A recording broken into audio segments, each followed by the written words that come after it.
একটা ঘন্টা প্রথম একটা, যেহেতু 50-এ স্টার্ট করবো বলেছি, 50-এই শুরু হয়ে গেছে, আমরা এআইটা আগে করে নিই। তো এআই এর ক্ষেত্রে বই সকলের কাছে আসে, আশা করি আছে সকলের কাছে।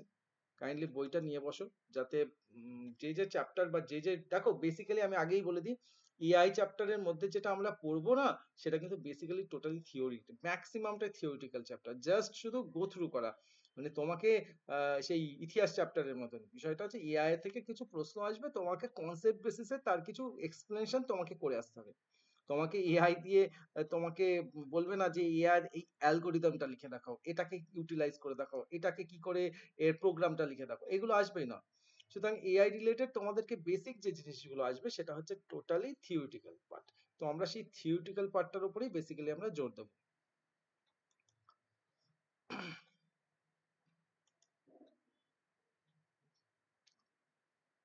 স্যার অপারেটিং সিস্টেম থেকেও কি সব থিওরিটিক্যাল আসবে? অপারেটিং সিস্টেম থেকে দেখো, অপারেটিং সিস্টেমের থেকে যেটা প্রশ্ন আসতে পারে, অপারেটিং সিস্টেমের মেইনলি দুটো পার্ট আছে, একটা প্রসেস ম্যানেজমেন্ট একটা ছিল, আর একটা ছিল মেমোরি ম্যানেজমেন্ট, তাই তো? অর্গানাইজ। ওই তো, একটা অপারেটিং সিস্টেম কাকে বলে, অপারেটিং সিস্টেমের ভাগ দেখো, অপারেটিং সিস্টেম বেসিক্যালি তিনটে ইউনিট, অপারেটিং সিস্টেমের তিনটে ইউনিট। আমি অপারেটিং সিস্টেম নিয়েও একটা ক্লাস করাবো, সেটা আমি আসছি, তুমি বললে বলে আমি জাস্ট মিনিমাইজ একটা ধারণা দিই। অপারেটিং সিস্টেমের তিনটে চ্যাপ্টার। ফার্স্ট ওয়ান কি? ফার্স্ট ওয়ান হচ্ছে অপারেটিং সিস্টেম কাকে বলে, অপারেটিং সিস্টেমের কাজ কি, অপারেটিং সিস্টেম কোথায় ব্যবহার হয়, আর অপারেটিং সিস্টেমের কয় প্রকার অপারেটিং সিস্টেম। নিশ্চয়ই মনে আছে আমরা কত ধরনের অপারেটিং সিস্টেম হ্যাঁ হয়, sir. Batch processing, multi programming, time sharing, এইগুলো যেগুলো ছিল ওই ভাগগুলো, এই একটা ভাগ। ডিস্ট্রিবিউট। এগুলো আছে, হ্যাঁ, ডিস্ট্রিবিউট থেকে শুরু করে, এইটা একটা পার্ট। দ্বিতীয় দেখবে মনে থাকবে, অপারেটিং সিস্টেমের দ্বিতীয় করেছিলাম হচ্ছে প্রসেস ম্যানেজমেন্টের উপরে একটা চ্যাপ্টার ছিল। সেই প্রসেস ম্যানেজমেন্টের চ্যাপ্টারের উপরে ওই যে যেগুলো প্রসেস গুলো কাজ করছে, সেই প্রসেস গুলো করেছিলাম, যেখান থেকে আমাদের প্রসেসের মধ্যে কি আসছে, ওই যে প্রসেস আছে রেডি কিউ থেকে আছে, ওখানে দেখবে ওই ফিফোর যে আমি অঙ্কগুলো করেছি, ফিফো আছে, এলআর কি যেন ছিল, এসআরটিএফ ছিল, এসজেএফ ছিল, শর্টেজ জব ফার্স্ট ছিল, এগুলো প্রসেসের কোশ্চেন। এগুলো থেকে কি আসতে পারে, হয় অঙ্ক আসতে পারে, আর না হলে এখান থেকে থিওরিটিক্যাল আসতে পারে। বলতে পারে ফিফো অপারেশন কি, ফিফো অপারেশনের একটা এক্সপ্লেনেশন করো, এসজেএফ কি, এসজেএফ এর ডেফিনেশনও আসতে পারে, আবার একটা প্রসেসের ছবি দিয়ে বলতে পারে এটার ওই যেগুলো round robin, average turn on time, এগুলো বার করতে দিতে পারে। এগুলো থেকে এই ধরনের প্রশ্ন আসতে পারে। মেনলি আমাদের থিওরিটিক্যাল কোশ্চেন এই এআই থেকে আর অপারেটিং সিস্টেম থেকে আছে। তবুও অপারেটিং সিস্টেম থেকে পুরোপুরি থিওরি নয়, কারণ তার মধ্যে কিছু লজিক্যাল কিছু প্রশ্ন আছে। আর ডিবিএমএস থেকে তো অবশ্যই আমাদেরকে ডিবিএমএস এর একটা পার্ট যেটা আছে, প্রাইমারি কি এর কনসেপ্টটা ভালো করে পড়তে হবে। ডিবিএমএস কাকে বলে, ডিবিএমএস এর ল্যাঙ্গুয়েজ গুলো কি কি, ডিডিএল কি, ডিএমএল কি, ডিসিএল কি, এই পার্টটা ভালো করে দেখতে হবে। দ্বিতীয় কথা হচ্ছে রিলেশনাল অ্যালজেব্রাটা ভালো করে দেখতে হবে, set, union, intersection, Cartesian product, natural join, এই একটা পার্ট, এখান থেকে একটা প্রশ্ন আসার সম্ভাবনা। আর তৃতীয় হচ্ছে ডেটাবেস থেকে তো দুটো ব্রড কোশ্চেন আসবে, আর একটা যেটা আসতে পারে, সেটা আসতে পারে না, এটা আসবেই, আসতে পারে বলে কিছু নেই, আসবেই, সেটা হচ্ছে এসকিউএল, আমাদের করতেই হবে। এখন কেমন প্রশ্ন আসবে সেটা আমরা জানি না, তবে আমরা সব রকম কোশ্চেন ট্রাই করে দেবো। তো এই হচ্ছে বেসিক ফান্ডামেন্টাল, এই তো আমাদের তিনটে কনসেপ্ট। তো তার মধ্যে আমাদের এআই এর যে পার্টটা আছে, থিওরিটিক্যাল বিষয়গুলো তোমাদেরকে আমি জাস্ট একটু গো থ্রু করে দিচ্ছি, এক্সপ্লেনেশন করে দিচ্ছি, যাতে তোমাদের পড়তে সুবিধা হয়। তো তোমাদের কাছে যদি বই থাকে, বইয়ে চলে আসো। এই যে অধ্যায়ের ছবিটা আমার কাছে মেবি পেজ নাম্বারটা বোধহয় ওঠেনি, তো তোমরা কেউ যদি একটু, ও সরি, এইটা এসছে, পেজ নাম্বার হচ্ছে 163। প্রত্যেকের কাছে টেক্সট বুক থাকলে একটু 163 পেজটা খোলো।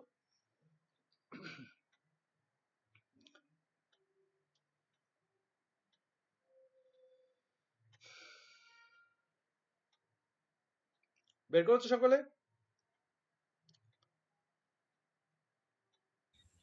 হ্যাঁ স্যার। এবার একটু পেন খাতা নিয়ে রাখো, যাতে অন্তত যে পোর্শন গুলো বলবো সেই পোর্শন গুলো একটু হাইলাইট করে নেবে। হাইলাইট কেন বলছি, কারণ এখান থেকে না প্রশ্ন আসতে পারে, এখান থেকে ছোট ছোট প্রশ্ন আসতে পারে। তো আমাদের 8 নম্বর অধ্যায়, যে অধ্যায়ের নাম হচ্ছে বাংলা টার্মসটা যদি দেখি, কৃত্রিম বুদ্ধিমত্তার উপক্ষেত্র স্যার এবং এইগুলো তো আপনি প্রযুক্তি সমূহ। করিয়েছেন স্যার। এটা করিয়েছি? এটা তো করাইনি আমি। হুম। উহুম, আমি কি করিয়েছি? না আমাকে স্যার, এটা করাননি আপনি। উহুম, এর আগের চ্যাপ্টারটা দিয়েছিল।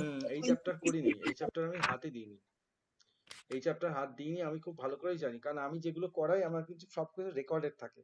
তো আমি এই যে তোমাদেরকে আমি যখন এই যে স্যার করাবো, আমাদের মনে হয় যে যেদিনকে পড়াতে গেছিলেন সেদিনকে করেছেন স্যার, আমার বইতে সব দাগানো। এবার হতে পারে তোমাদেরকে হয়তো তোমাদেরকে করাই আমি নি, শোনো আমি আমি নিজেই বলছি আমি করাইনি, আমি স্যার হয়তো আপনি বলেছিলেন যে ওই দাগিয়ে দিয়েছিলাম। হিস্টোরির সব, হুম হুম ওই মানে কত সালে কি হয়েছিল, মানে এর পরের পেজে যেটা আছে 150 পেজ। 150 পেজ নয়, আমি কিন্তু 163 পেজ খুলতে বলেছি। ও, 63 পেজ। হ্যাঁ, গুলিয়ে ফেলছো। আমি তো বারবার বলছি ইউনিট 3 দেখো অধ্যায় নাম্বার 8 নম্বর অধ্যায়, চ্যাপ্টারের নাম হচ্ছে এআই সাবফিল্ড অ্যান্ড টেকনোলজি। এই আগের এটা সব হয়ে গেছে। না, একটু বাকি আছে, সেটা যেগুলো বাকি আছে সেখান থেকে ওই যে ওইখান থেকে বেসিক্যালি সেরকম কোনো প্রশ্ন নেই। তবে আগের চ্যাপ্টারে আমি বলে দিচ্ছি, এই যে আগের চ্যাপ্টারে যে চ্যাপ্টারটা নিয়ে আমরা আগে ডিসকাস করেছিলাম, এই চ্যাপ্টারের বইতে আছে, দেখেছো বইতে বিভিন্ন প্রশ্ন আছে। এই যে প্রশ্নগুলো এখানে কিছু সংক্ষিপ্ত প্রশ্ন দিয়েছে, এই সংক্ষিপ্ত প্রশ্নগুলো এবং তার কিছু সংক্ষিপ্ত 1 মার্কসের কিছু কোশ্চেন আছে, কিছু 2 মার্কসের প্রশ্ন আছে, কিছু 3 মার্কসের প্রশ্ন আছে। আমি প্রত্যেকটা প্রশ্নের, তোমাদের তো এখন সময় কম, আমি তোমাদের জন্য আমি এই কোশ্চেনগুলো সলিউশন করেছি এবং বসে বসে কমপ্লিট প্রায় অলমোস্ট করে ফেলেছি। একটু টাইম লাগবে, একটু টাইম মানে আমি আজকেই তোমাদেরকে কমপ্লিট করে দিয়ে দেবো এটা। এই যে আগের চ্যাপ্টার যেটা আমি বলেছি, এই চ্যাপ্টারের প্রত্যেকটা কোশ্চেন একদম আগে ঠিক যেরকম দিয়েছিলাম, একদম মিনিমাইজ অ্যান্সার, যাতে তোমাদেরকে এই কোশ্চেনগুলোর মিনিমাইজ 1 লাইন 1.5 লাইনের উত্তর দেওয়া থাকবে, দিয়ে আমি তোমাদেরকে প্রত্যেকটা কোশ্চেন যেমন যেমন আছে একদম দাগ নাম্বার অনুযায়ী এবং টু দা তার উত্তর করে আমি আজকে রাতে পিডিএফ কমপ্লিট করে দেবো আগের চ্যাপ্টারটা। আর আজকে যে ইউনিটটা শেষ করছি, এই ইউনিটটা যদি আমি আজকে চেষ্টা তো করবো এই ইউনিটটা শেষ করানোর, এই ইউনিটের কোশ্চেনও আমি আগামীকাল তৈরি করে আগামীকালকে তোমাদেরকে পাঠিয়ে দেবো। অর্থাৎ ও, ঠিক তোমাদেরকে, আছে স্যার। তোমাদের জন্য যেটা হবে বেসিক্যালি, তাই বলে এটা ভেবো না যে স্যার এই উত্তরগুলো দিল মানে শুধু এটাই পড়বো, এই জন্য আমি বলছি দেখো টেক্সট বুকটা কি করে একবার একটু গো থ্রু করতে হবে, কারণ বেসিক কনসেপ্টটুকু ছাড়া দেখা দেখা দরকার। শুধু কোশ্চেন দিয়ে দিলাম, উত্তর দিয়ে দিলাম, তাতে আলটিমেটলি হয়তো মার্কস চলে আসলো কিন্তু আমরা কিছুই জানতে পারলাম না। তো সেই জন্য একবার গো থ্রু করছি, আমরা জাস্ট একটু জিনিসগুলো জেনে নিলাম, এক্সামের জন্য আমি তোমাদেরকে কোশ্চেন অ্যান্সার করে দিচ্ছি। তো এখানেও একটু করলে কি হবে, পড়লে বুঝতে পারবে, নিজেকে ব্যাপারটার সঙ্গে রিলেট করতে পারবে। এখন যদি বলি মেশিন লার্নিং, এই যে ধরো আজকে আমরা মেশিন লার্নিং পড়বো, কি জিনিস মেশিন লার্নিং, খায় মাথায় দেয় না কি করে, কি একটা স্যার বলবে, স্যার কি একটা নোট দিয়ে দিল মেশিন লার্নিং মুখস্থ করো। মুখস্থ কেন করব, মেশিন লার্নিং কনসেপ্ট যদি বুঝতে পারি, না পড়লেও আমরা 5 লাইন লিখে আসতে পারবো মেশিন লার্নিং কি জিনিস। তো সেটাই আমরা আজকে পড়বো। তো আমি তোমাদের জন্য বসে বসে একটু আগে আমি বসে বসে আমি তোমাদেরকে কোন কোন হাইলাইট পয়েন্টগুলো আমি একটু দাগিয়ে দাগিয়েও রেখেছি, তোমাদেরকে যাতে আমি টাইমটা বাঁচাতে পারি তার জন্য। তো দেখো আমি একটু সময় নষ্ট না করে এগোই। তো আমরা যে চ্যাপ্টারটা পড়ছি, এই চ্যাপ্টারে আমরা 3-4টে জিনিস খুব ভালো করে শিখবো, সেই শিখবো বা জানবো, সেটা কি কি একটা দেখো এখানে বলেই আছে। প্রথম জিনিস যেটা আমরা শিখবো বা জানবো, এটা হচ্ছে মেশিন লার্নিং সম্পর্কে। মেশিন লার্নিং কি এবং মেশিন লার্নিং এর ব্যবহার কি কি। বেসিক্যালি এই মেশিন লার্নিং এর দুটো তিনটে পার্ট, মেইনলি 3টে পার্ট আছে। একটা হচ্ছে সুপারভাইজড মেশিন লার্নিং, একটা হচ্ছে আনসুপারভাইজড মেশিন লার্নিং, আর একটা হচ্ছে রিইনফোর্সমেন্ট লার্নিং। এই 3টে জিনিস সম্পর্কে আমরা আজকে ভালো করে জানতে চলেছি। এই 3টে জিনিসের ইউটিলাইজেশন কি, মানে এআই তো আমরা সকলে জানি এআই এআই এআই, কিন্তু মেশিন লার্নিং এর সঙ্গে এআই এর সম্পর্ক কি সেটা আমরা জানবো। এবং সেই মেশিন লার্নিং কয় প্রকার, 3 প্রকার, সুপারভাইজড, আনসুপারভাইজড আর রিএনফোর্সমেন্ট লার্নিং। এই 3টে সম্পর্কে জানবো। নেক্সট আমরা জানবো কি, সেটা হচ্ছে ডিপ লার্নিং কি জিনিস, deep learning, deep what is deep learning. আরেকটা হচ্ছে কি নিউরাল নেটওয়ার্ক। আমরা নেটওয়ার্ক শব্দটা সবাই জানি, আমরা ইন্টারনেটের সম্পর্কে জানি, নেটওয়ার্ক সম্পর্কে জানি, কিন্তু এআই এর মধ্যে নিউরাল নেটওয়ার্ক কি জিনিস সেটাও আমরা আজকে একটু জানবো। আর লাস্ট অফ অল, যেটা আজকালকার দিনে তোমার আমার মোবাইলে প্রতি মুহূর্তে ব্যবহার হয় যে অ্যাপ্লিকেশনের মধ্যে, সেটা হচ্ছে কি এই যে এনএলপি, যেটা আমাদের মোবাইলে বা ল্যাপটপে ডেস্কটপে প্রত্যেকটা অ্যাপস এর মধ্যে ইউজ করি, ন্যাচারাল ল্যাঙ্গুয়েজ প্রসেসিং, অর্থাৎ এটাকে বলে এনএলপি। এই এনএলপি কিন্তু পরীক্ষার জন্য খুব ইম্পর্টেন্ট, এনএলপি থেকে প্রশ্ন আসবেই, আর এই মেশিন লার্নিং থেকে প্রশ্ন আসবেই আসবে, মানে এর কোনো চয়েস নেই, যেই প্রশ্ন বানাক এখান থেকে তাকে প্রশ্ন দিতেই হবে। তো চলো আজকে আমরা একটু শিখবো কি, মেশিন লার্নিং কনসেপ্টটা একটু জেনে নেবো। নোট আমি তোমাদেরকে দিয়ে দেবো কিন্তু কনসেপ্টটা আমরা আজকে ক্লিয়ার করে নেবো। তো প্রথমেই চলে আসি ইন্টেলিজেন্স। ইন্টেলিজেন্স আমরা সকলেই জানি। তো কৃত্রিম আমরা পড়ছি কি এআই, এআই শব্দের মানে এআই এর বাংলা করলে আসে কৃত্রিম বুদ্ধিমত্তা। তো এখানে পরিষ্কার করে দেওয়াই আছে কৃত্রিম বুদ্ধিমত্তা কাকে বলতে পারি, কৃত্রিম বুদ্ধিমত্তা বা বুদ্ধি জিনিসটা কি, তাই না? তো দেখো আমি তোমাদের জন্য যেটুকুনি লাগবে শুধু ওই লাইনটুকু হাইলাইট করে দিয়েছি। বলছে বুদ্ধিমত্তা এজেন্ট মানে বলছে বুদ্ধিমত্তা কি জিনিস বা বুদ্ধিমত্তা জিনিসটা কি সেটা যদি বলে, তো বলছে কৃত্রিম বুদ্ধিমত্তা হচ্ছে যে কম্পিউটারের বিজ্ঞানের এমন একটি শাখা মানে এমন একটা সাবসেট, তো যেখানে কি হচ্ছে এমন বুদ্ধিমান এজেন্ট তৈরি করতে চাই মানে কম্পিউটার, যারা মানুষের মতো কি করতে পারে, মানুষের মতো চিন্তা করার এবং মানুষের মতো শেখা মানে যে লার্নিং ক্যাপাসিটি আমাদের হিউম্যান বিংস এর থাকে, এবং শুধু শেখা নয়, তার সঙ্গে প্রপার যুক্তি, যুক্তি মানে কি তাকে এই যে আমরা বলি না যুক্তি তর্ক, তর্ক যুক্তি, এই যে লজিক্যাল সেন্স, সেই লজিক্যাল সেন্স এবং সেখান থেকে কি করা, তার একটা সলিউশন বার করা, এই জিনিসটা কিন্তু এআই এর মধ্যে চাই। আমরা শুধু এআই বলতে শুধু বুদ্ধি, খুব খুব ভালো বুদ্ধি নয়, শুধু ভালো বুদ্ধি হলে হবে না, বুদ্ধির মধ্যেও কি কি ক্যারেক্টারিস্টিক্স কি কি বৈশিষ্ট্য থাকতে হবে, তাহলে তাকে আমরা ভালো বুদ্ধি বলতে মানে তাকে আহ ভালো এআই বলতে পারি। অর্থাৎ এআই মানে কি, এআই জিনিসটা হচ্ছে যার মধ্যে মানুষের মতো চিন্তা করার শক্তি। দেখো কম্পিউটারের কাছে ডেটা আছে কিন্তু কম্পিউটার যখন সেই উত্তরটাকে যদি বিভিন্ন পার্সপেক্টিভ ভিউ থেকে যদি অ্যান্সার দেয় তখন তখন বুঝতে হবে যে সেটা তার চিন্তা শক্তি। আমি যেমন তোমাদেরকে যদি একটা সাপোজ একটা কোনো প্রশ্ন যদি জিজ্ঞেস করে আচ্ছা বলো তো যে আজকে যদি আমাদের আমাদের যে সমাজ ব্যবস্থা, এই সমাজ ব্যবস্থা তোমার কি পার্সপেক্টিভ ভিউ, সমাজ ব্যবস্থা ভালো মন্দ খারাপ, যদি তোমাদেরকে যদি জিজ্ঞেস করি আজকাল আমাদের কালচার থেকে শুরু করে সমাজ ব্যবস্থা থেকে শুরু করে বা দেশের অর্থনীতি থেকে শুরু করে বা একটা কোনো একটা টপিক, তো সেখানে দেখবো যদি 10 জন থাকি 10 জনের পার্সপেক্টিভ ভিউ 10 রকম আসতে পারে। কেউ হয়তো কোনো একটা জিনিসকে বেশি নেগেটিভ অ্যাঙ্গেল দিতে পারে, কেউ পজিটিভ অ্যাঙ্গেল দিতে পারে। তো প্রত্যেকের কি আছে একটা মতামত আছে, ভিউ আছে। কিন্তু সেম জিনিসটা যদি আমরা ডিরেক্টলি কম্পিউটার সার্চ ইঞ্জিনে গিয়ে টাইপ করি, তো কি করবে কম্পিউটার, কম্পিউটার প্রতিবারই একই উত্তর আমাদের সামনে দেবে, প্রতিবার একই উত্তর দেবে। কেন? কারণ সে কিন্তু আলাদা করে কোনো চিন্তা করে না। সে কি করছে, যা লিখছে সেই শব্দ অনুযায়ী যা যা যেটা খুঁজে পেলাম দিয়ে দিলাম। কিন্তু যেমন Google search, Google normal Google সার্চে করলে কি হবে, গুগল সার্চে আমরা যেটা লিখবো গুগল আমাদেরকে কি করবে সেই রিলেটেড ছবি ভিডিও যা যা কন্টেন্ট পাবে তুলে দেবে।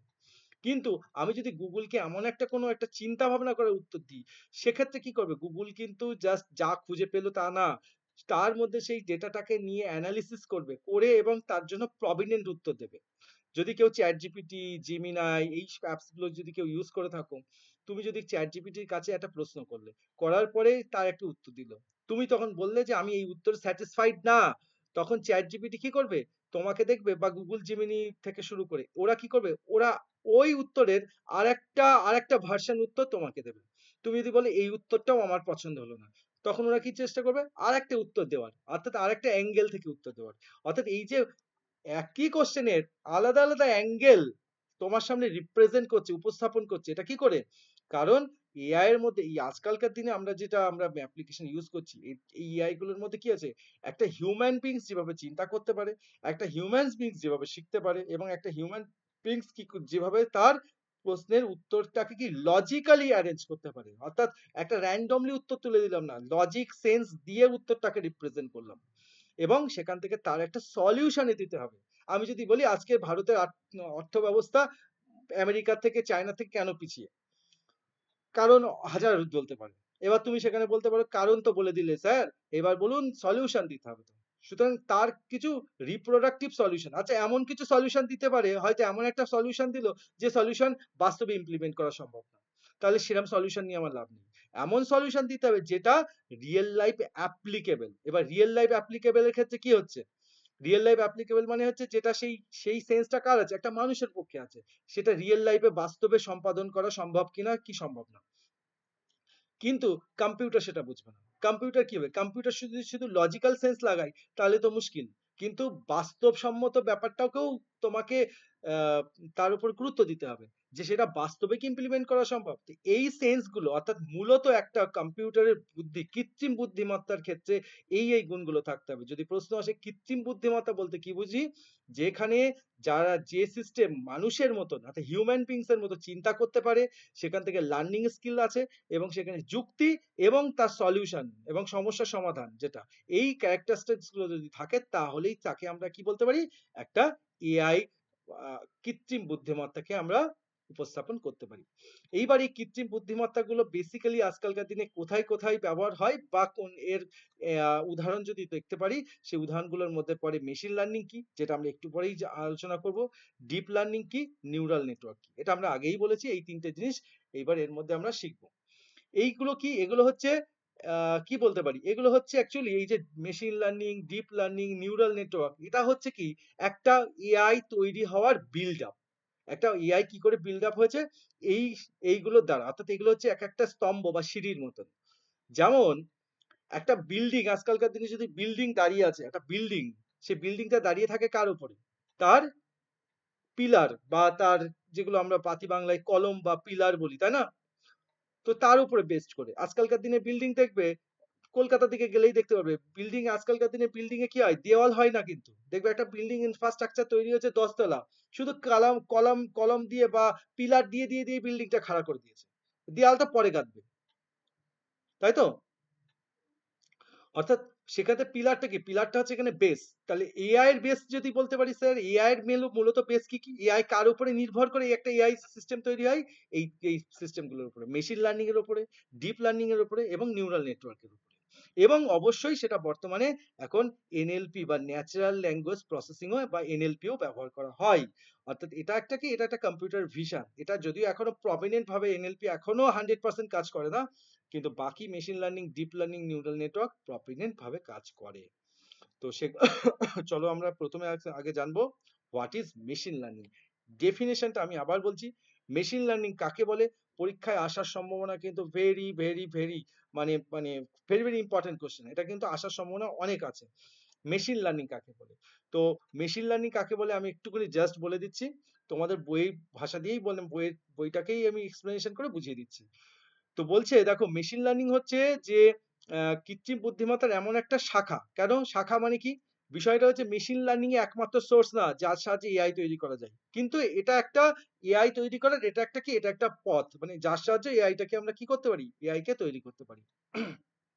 অর্থাৎ একটা শাখা যা কম্পিউটারকে সুস্পষ্ট প্রোগ্রামিং না করেও ডেটা থেকে কি করতে পারে, ডেটা থেকে শিখতে পারে এবং অভিজ্ঞতা থেকে নিজেদের কর্মক্ষমতা উন্নত করতে সহায়তা প্রদান করে। অর্থাৎ এর মূল কারণ হচ্ছে কম্পিউটারকে কি করতে পারি, প্রচুর পরিমাণ ডেটা দেখিয়ে প্যাটার্ন এবং সম্পর্ক খুঁজে বের করতে তাকে শেখানো, যাতে নতুন বা না দেখা ডেটাও পেলে সঠিকভাবে সে সিদ্ধান্ত নিতে বা পূর্বাভাস দিতে পারে।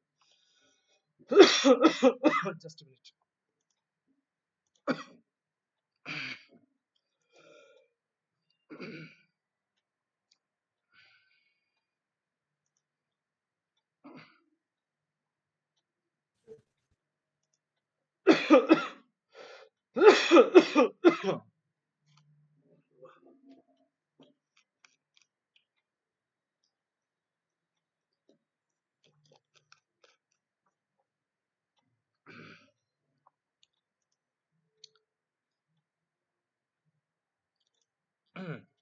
হ্যাঁ, এবার দেখো, তাহলে শুনতে পাচ্ছ তো সকলে? হ্যাঁ স্যার। আচ্ছা, তো দেখো তাহলে এবার মেশিন লার্নিং ব্যাপারটা কি, আমি তোমাদেরকে একটা সুস্পষ্ট ধারণা দিই, তাহলে ব্যাপারটা ক্লিয়ার হয়ে যাবে। দেখো, জেনারেলি আমরা যখন কোনো কম্পিউটার, যখন অ্যাপস বা প্রোগ্রাম বা সফটওয়্যার ইউজ করি, সেই সফটওয়্যারটা কার উপরে বেসিক্যালি তৈরি হয়, কোনো একটা সফটওয়্যার বা কোনো একটা অ্যাপস কার উপরে তৈরি হয় জানো কি? Sir data. না, ডেটা না, সেটা প্রোগ্রামিং এর সাহায্যে। আমাদের দেখবে যে কোনো software, general software, AI software বলিনি কিন্তু, জেনারেল যেসব সফটওয়্যার গুলো তৈরি হয়, সেই সফটওয়্যারটা কাজ করে কার উপরে বেস করে, সেই সফটওয়্যারের প্রোগ্রামিং এর উপরে বেস করে। সেই সফটওয়্যারের কার উপরে বেস করে, প্রোগ্রামিং এর উপরে বেস করে। অর্থাৎ তার যেরকম প্রোগ্রামিং হবে সেই সিস্টেম সেরকম ভাবে কাজ করবে। বোঝা গেল? কিন্তু এআই বা মেশিন লার্নিং, আচ্ছা এই যে মেশিন লার্নিং কথাটার মধ্যেই এই ডেফিনিশন লুকিয়ে আছে। লার্নিং শব্দের মানে কি? শিক্ষা। লার্নিং মানে শেখা, তাই না? যেমন আমরা কি করছি এখন, বা যে কোনো জিনিস আমরা কি করি, লার্ন করি। হিউম্যান বিংস আমরা ছোটবেলা থেকে কি করছি, শিখছি তো, হ্যাঁ বলো, স্যার। শিখছি তো। আচ্ছা, তাহলে এই যে শেখাটা, এই শেখা তো থেমে নেই আমাদের। আমাদের প্রতি মুহূর্তে আমরা কি করে শিখছি, সেটা সাবজেক্ট হতে পারে, সেটা রিয়েল লাইফ অ্যাপ্লিকেশন হতে পারে। তার মানে দেখা গেল ছোটবেলা থেকেই তোমার মা বা বাবা বা তোমার গার্জেন বা তোমার যে ইয়ে আত্মীয় স্বজন, ধরো তুমি সাপোজ একটা রিয়েলিস্টিক উদাহরণ ধরি, ধরো তোমাকে দুটো বিয়ে বাড়ি, দুটো অনুষ্ঠান বাড়িতে যেতে হবে। একটা অনুষ্ঠান বাড়ি হচ্ছে কি, একটা হচ্ছে বিয়ে বাড়ি, আর একটা হচ্ছে শ্রাদ্ধ বাড়ি। এখন তুমি দুটো অনুষ্ঠানে যখন অ্যাটেন্ড করবে, সেখানকার দুটো অনুষ্ঠানের ড্রেস কোড কি তুমি সেম পরে যাবে? না স্যার। আচ্ছা, এই যে দুটো অনুষ্ঠানে যেতে গেলে তাহলে তোমাকে কোন অনুষ্ঠান অ্যাটেন্ড করতে যাচ্ছ তার উপরে বেসিস করে তার তোমার একটা সেন্স থাকতে হবে তো, যে হ্যাঁ এই অনুষ্ঠানে যাচ্ছি, এটার জন্য আমি এই ধরনের ড্রেস কোড পরতে পারি। এই আমি বন্ধু বান্ধবের পার্টি আছে, বার্থডে পার্টি, সেটা তার উপরে বেস করে, বা বিয়ে বাড়ি যাচ্ছি তার উপরে বেস করে। তাহলে এইগুলো কি হচ্ছে, সেগুলো হচ্ছে কি, তুমি সেই কোন কোথায় অ্যাটেন্ড করছো তার রেসপেক্টে তুমি তোমার ড্রেস কোডটা বা তুমি তোমার ওভারঅল তোমার ড্রেস আপ, সেটা তুমি তার উপরে ডিপেন্ড করছো। এইটাই হচ্ছে বিষয়, যে এটা কি করে শিখেছো, এটা কিন্তু তোমার মা বলে দিয়ে এই এইখানে গেলে এই সাদা পড়বে, এখানে গেলে এই লাল পড়বে। এটা কিন্তু, এটা যদি হতো, এটা একটা প্রোগ্রামের মতন। মানে বিষয়টা হচ্ছে শ্রাদ্ধ বাড়ি গেলে যদি বলতো শ্রাদ্ধ বাড়ি মানেই সাদা ড্রেস, আর বিয়ে বাড়ি মানেই লাল ড্রেস, তার মানে কি আছে, এটা প্রোগ্রামের মতন, মানে এটা একদম ধ্রুব সত্যের মতো। কিন্তু বাস্তবে এটা নয়। বাস্তবে এটা এরকম, যে তোমাকে সবসময় কি করতে হবে, সবসময় তোমাকে এনভায়রনমেন্টের উপরে বেস করে তোমাকে সেই মুহূর্তে দাঁড়িয়ে তোমাকে ডিসিশন নিতে হবে। ক্লিয়ার? তো ব্যাপারটা হচ্ছে এটা কিরকম, এটা হচ্ছে গাড়ি ড্রাইভিং করার মতো। তোমাকে আমি ড্রাইভিং এর রুলস শিখিয়ে দিলাম, লাল লাইটের এই, সবুজ লাইটের এই, নীল মানে ইয়েলো লাইটের এইরকম, গাড়ির প্রত্যেকটা জিনিসের কাজ বুঝিয়ে দিলাম। তার মানে কি তুমি ভালো ড্রাইভার হয়ে গেলে? না স্যার। হুম। তো বিষয়টা হচ্ছে, গাড়ি চালাতে পারা মানে সে ভালো ড্রাইভার হওয়া না। কেন? কারণ ভালো এক্সপার্ট ড্রাইভার কাকে বলতে পারি, বলো, একজন এক্সপার্ট ড্রাইভার কখন হতে পারে? স্যার তার যখন অভিজ্ঞতা খুব ভালো হয়ে যাবে তখন। একদমই। তার যখন অভিজ্ঞতা, আচ্ছা এই অভিজ্ঞতাটা সে কোথা থেকে অর্জন করছে? তার সেই কাজ থেকেই। তার সেই কাজ থেকে, তাই তো? আচ্ছা, তার মানে সেই কাজটা মানে কি, সে দেখা যাচ্ছে কোনোদিন গাড়ি চালায়নি, কিন্তু সে ঘরে বসে অনেক ভিডিও গেমস খেলেছে, তাহলে কি তার অভিজ্ঞতা বেশি হবে? না স্যার। কেন হবে না? কারণ প্রচুর তো সে ভিডিও গেম খেলে, ভিডিও গেমে তো সে তো স্যার, গাড়ি একেবারে সে ফাটিয়ে স্পিডে চালাচ্ছে। স্যার রিয়েল লাইফ তো আলাদা না স্যার ভিডিও হ্যাঁ গেম। প্র্যাকটিক্যাল এক্সপেরিয়েন্স হ্যাঁ হ্যাঁ হ্যাঁ, শুনতে পারলাম না, মিস করে গেলাম। প্র্যাকটিক্যাল এক্সপেরিয়েন্সটাই এক্স্যাক্টলি, প্র্যাকটিক্যাল ইম্পর্টেন্ট। এক্সপেরিয়েন্স। হ্যাঁ, মানে এটা প্র্যাকটিক্যালের থেকে বড় কথা real life experience. Real life experience আর ভার্চুয়াল এক্সপেরিয়েন্স এর মধ্যে অনেক পার্থক্য আছে।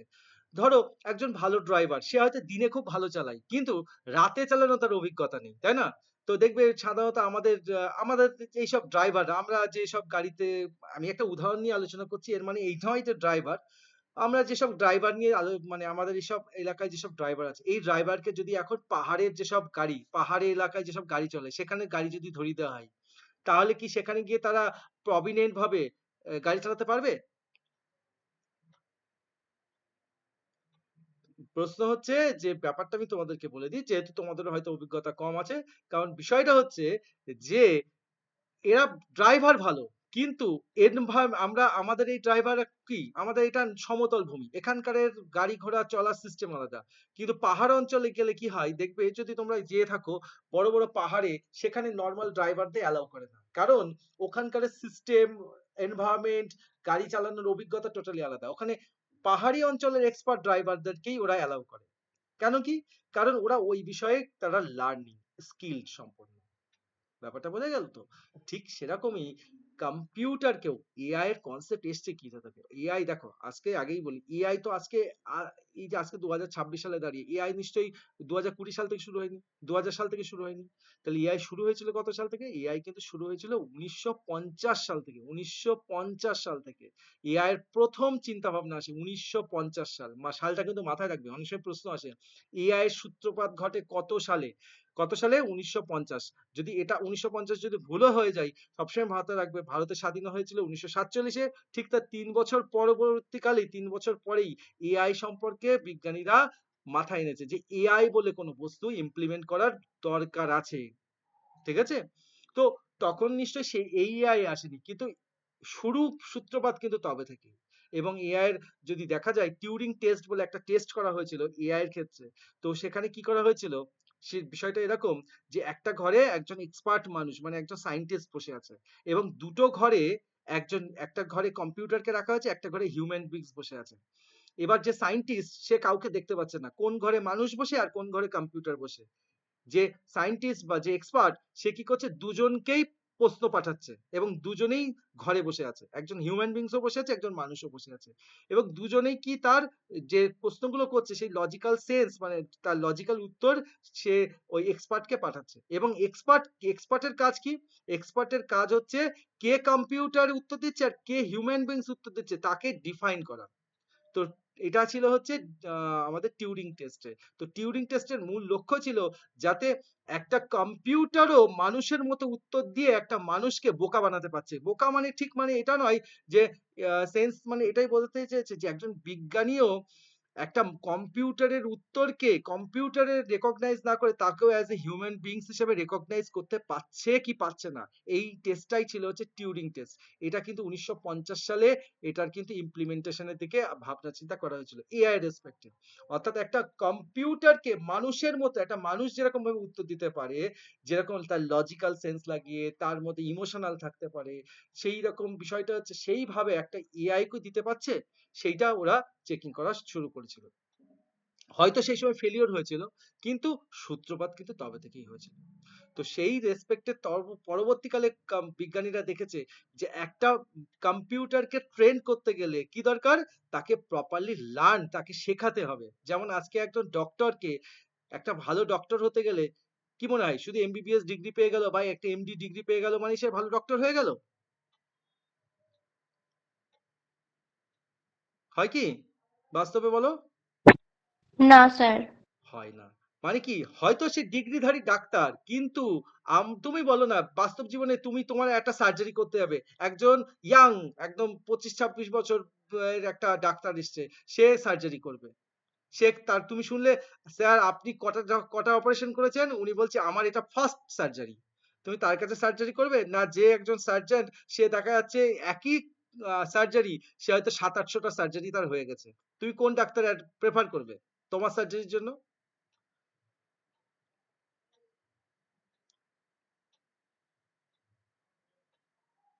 কি মনে হয় কাকে প্রেফার করবে?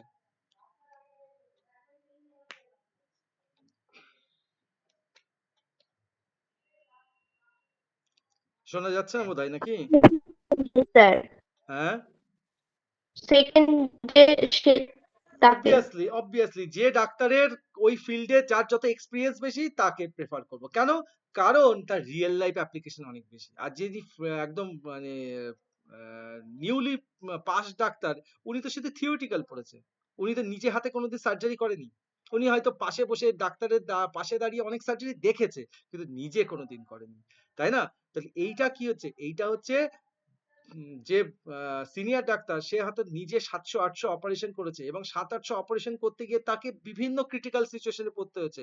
প্রতি মুহূর্তে তাকে কি সেম কাজ করতে হয়নি, সে ভেবেছে এক, হয়েছে এক। সেই সিচুয়েশনকে কি করে হ্যান্ডেল করতে হয়, সেই সিচুয়েশনটা কি করে সেখান থেকে সেই পেশেন্টকে বার করতে হয়, তার এক্সপিরিয়েন্স, রিয়েল লাইফ এক্সপিরিয়েন্স অনেক বেশি, অনেক বেশি অভিজ্ঞতা। তো সেই অভিজ্ঞতা, সেম অভিজ্ঞতা কম্পিউটারকেও আমরা কি করতে পারি, আমরা কম্পিউটারকেও দিতে পারি। এখন প্রশ্ন হচ্ছে এটা কি করে সম্ভব, মেশিন লার্নিংটা কিভাবে সম্ভব? এই মেশিন লার্নিং করতে গেলে দেখো, মেশিনকে শিখতে গেলে কি দরকার, মেশিনকে শিখতে গেলে মেশিনকে দরকার হচ্ছে ডেটা।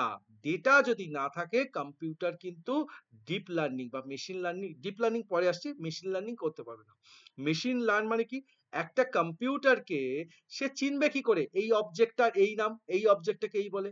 তোমাকে ছোটবেলায় যদি মনে হয় বা তোমরাই যদি দেখো বাচ্চাদের যখন আমরা শেখাই তখন দেখবে ছোটদের বাচ্চার বই পড়ে না, এই এটাকে অ্যাপেল বলে, এটাকে ক্যাট বলে, এটাকে ডগ বলে, এটাকে টাইগার বলে, এটাকে লায়ন বলে, এগুলো শেখানো হয়েছিল তো বাচ্চাদের? তোমার আমাকে সবাইকে শিখিয়েছিল, শেখানো হয়েছিল তো? তো কম্পিউটারকেও তো সেম কাজটাই করতে হবে, কম্পিউটারকে জন্যও সেম কাজটা করতে হচ্ছে। এখন বেসিক্যালি কি হচ্ছে আমাদের ক্ষেত্রে বাবা মা বা আমাদের টিচাররা কি করেছিল, আমাদেরকে বিভিন্ন ছবি অবজেক্ট দেখিয়েছিল, এই অবজেক্টটা না এই নাম, এই অবজেক্টটা না এই নাম। তাহলে কম্পিউটারের কাছেও একটা বিড়াল একটা বাঘ সে তো একই রকম করছে, একই রকম দেখতে, হয়তো সাইজ বেশি কম, তাহলে সে কি করে ডিফাইন করবে, আলাদা আলাদা করবে কি করে? ক্যাটাগরি তো একই রকম। তাহলে কম্পিউটারকে কি করতে হবে, হিউজ প্রচুর প্রচুর প্রচুর প্রচুর ছবি ভিডিও দেখাতে হবে যে এইটা টাইগার, এটা ক্যাট, এটা ডগ, এটা কাউ। মানে কি হচ্ছে প্রত্যেকটা অবজেক্টকে ডিফাইন করতে হবে, এই অবজেক্টটার এই ক্যারেক্টারিস্টিক্স, এই ক্যারেক্টারিস্টিক্স হলে সে এটাকে ডগ হিসেবে ডিফাইন করবে, এটাকে ক্যাট হিসেবে ডিফাইন করবে, এটাকে ট্রি হিসেবে ডিফাইন করবে, এটাকে কাপ হিসেবে ডিজাইন করবে, এটাকে ল্যাপটপ হিসেবে, এটাকে মোবাইল হিসেবে। তাহলে প্রত্যেকটা অবজেক্টের কি আছে, তার আকৃতি আছে। এবং শুধু আকৃতি বললেও হবে না, আকৃতি একই ক্যাটাগরির আকৃতিও তো অনেক ধরনের পাওয়া যায়।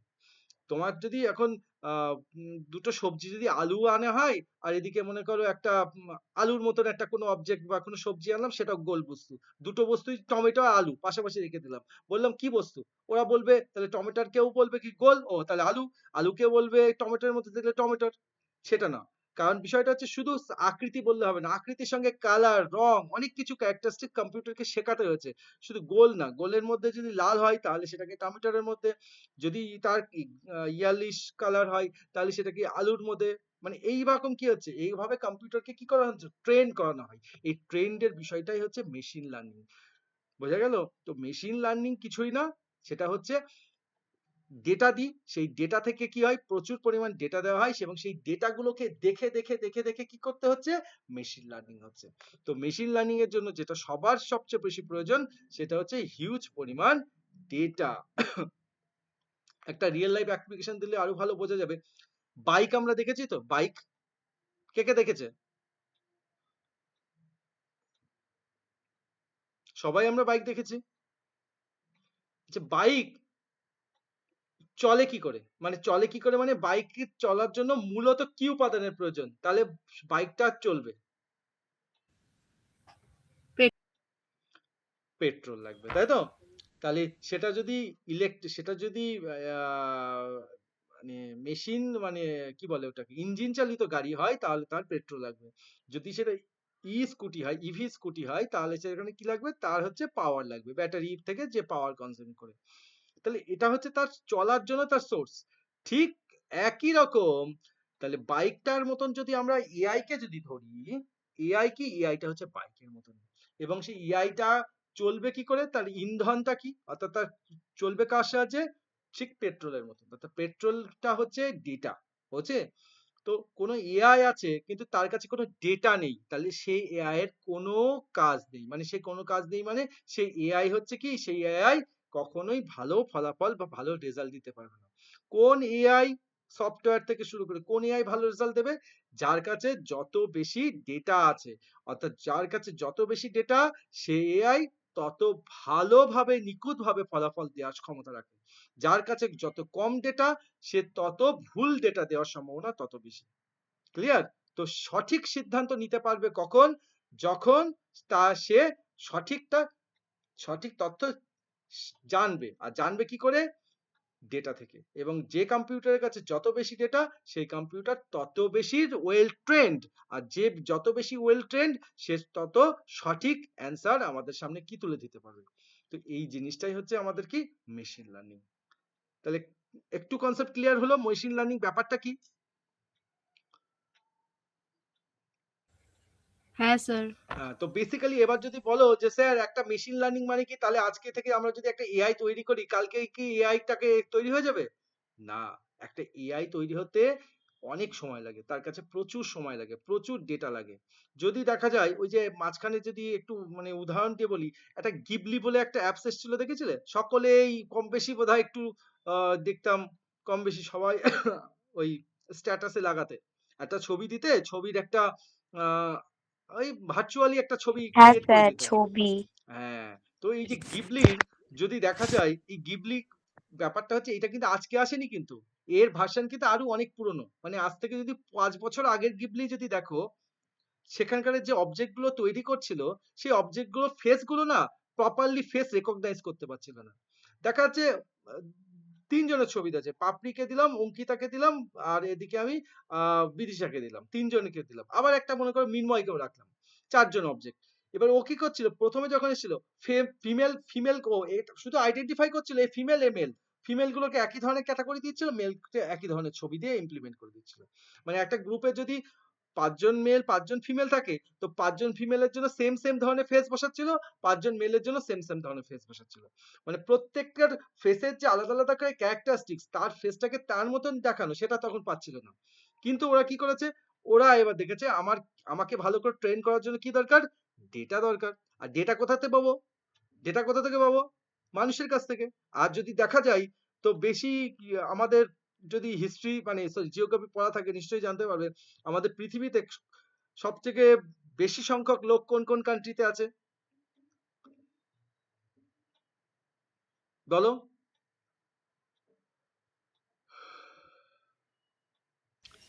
চায়না, হ্যাঁ, তারপর ইন্ডিয়া।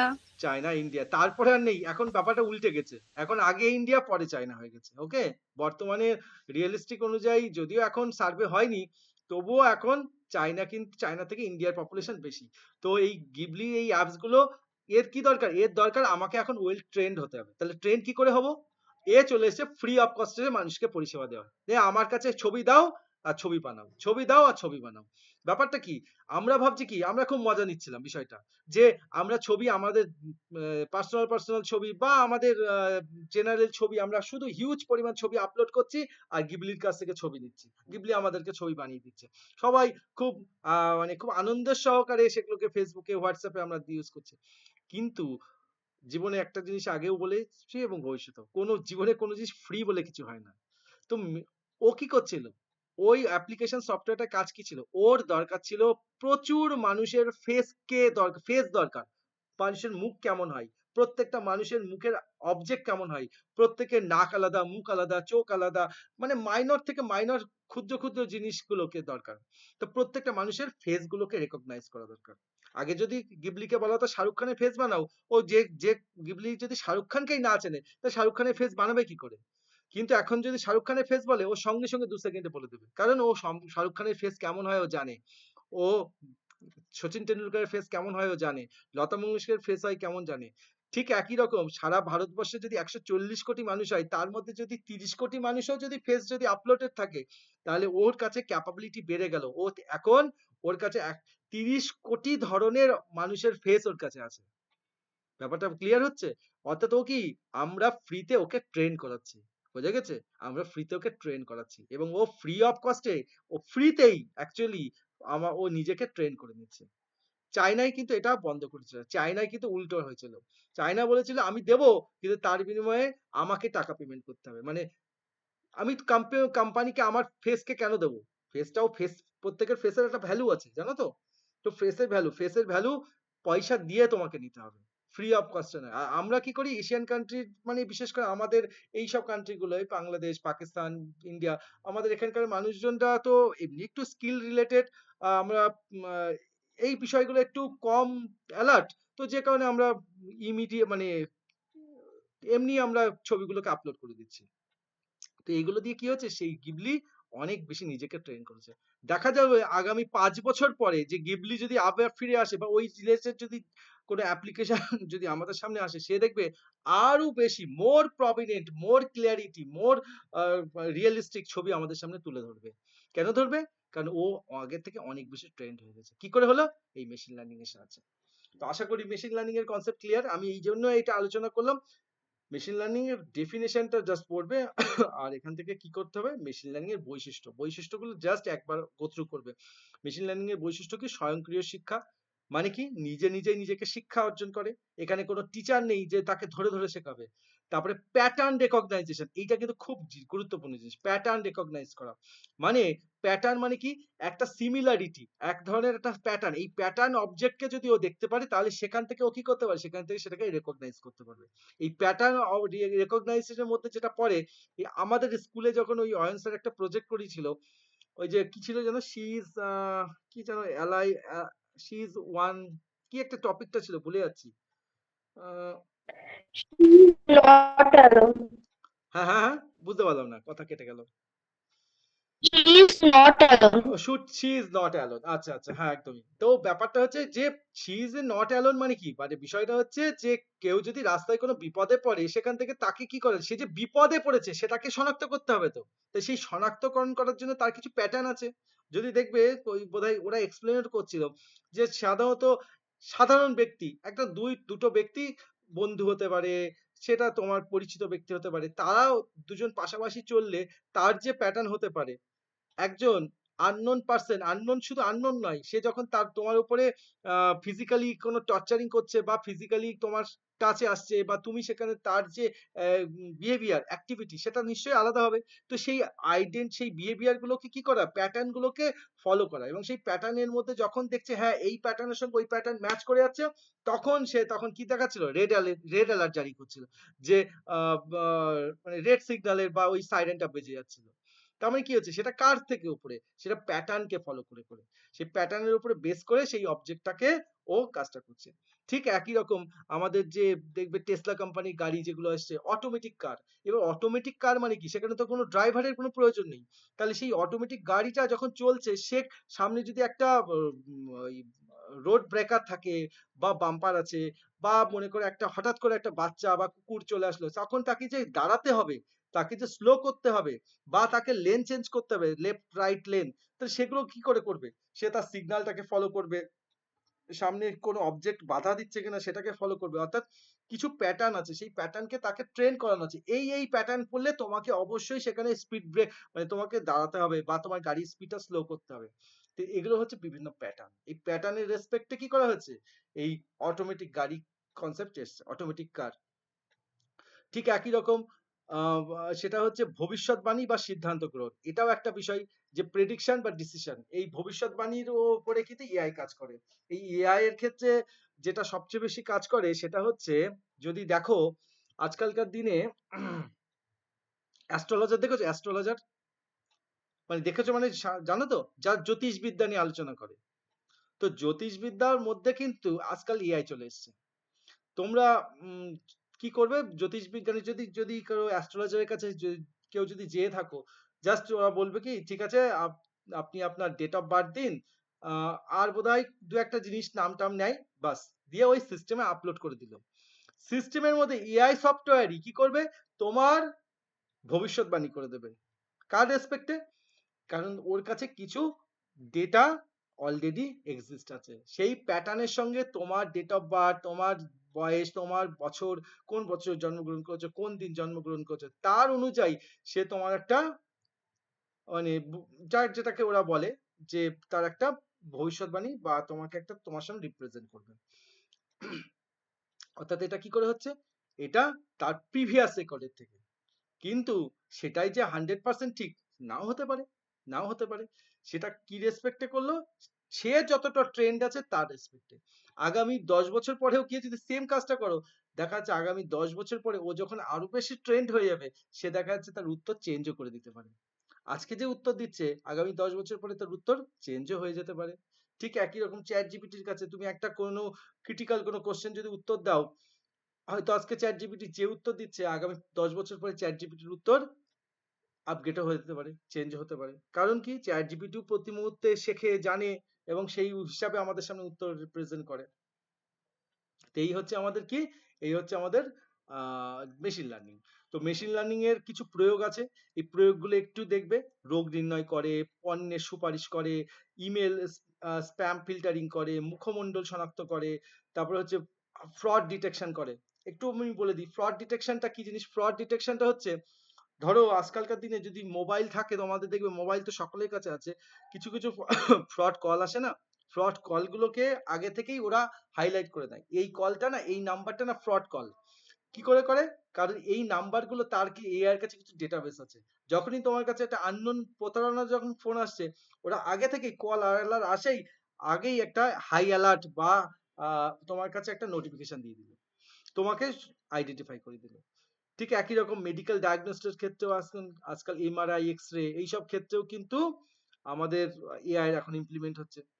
তারপরে পণ্যের সুপারিশ, এটা আমি আগেও বলেছি। পণ্যের সুপারিশ মানে হচ্ছে ওই তুমি যদি ফ্লিপকার্টে গিয়ে বা অ্যামাজনে গিয়ে যদি জাস্ট একটা প্রোডাক্ট সার্চ করবে, সঙ্গে সঙ্গেই দেখবে আস্তে আস্তে তোমাকে বিভিন্ন অ্যাপস তোমাকে সেই রিলেটেড ডেটা বা সেই রিলেটেড প্রোডাক্ট তোমার সামনে নিয়ে চলে আসবে। তুমি হয়তো সার্চ করেছো ফ্লিপকার্টে, দেখা যাচ্ছে অ্যামাজন খুলেছো, সেখানেও সেই ধরনের প্রোডাক্ট নিয়ে আসছে।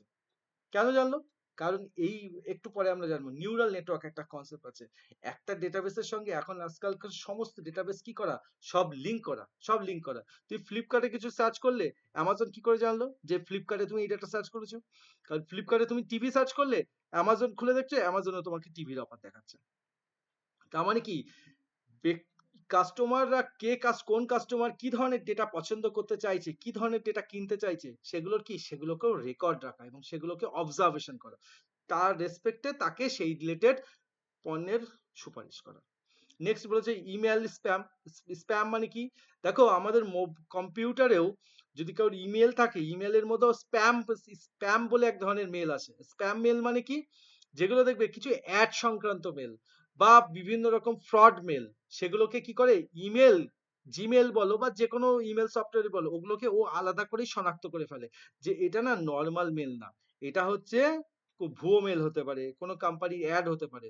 তো জেনারেলি দেখবে মেলে গিয়ে ইনবক্সে গেলে ইনবক্সের মধ্যে স্প্যামের জন্য আলাদা করে একটা সেকশন থাকে, সেখানে গিয়ে স্প্যাম মেল গুলোই পাবে।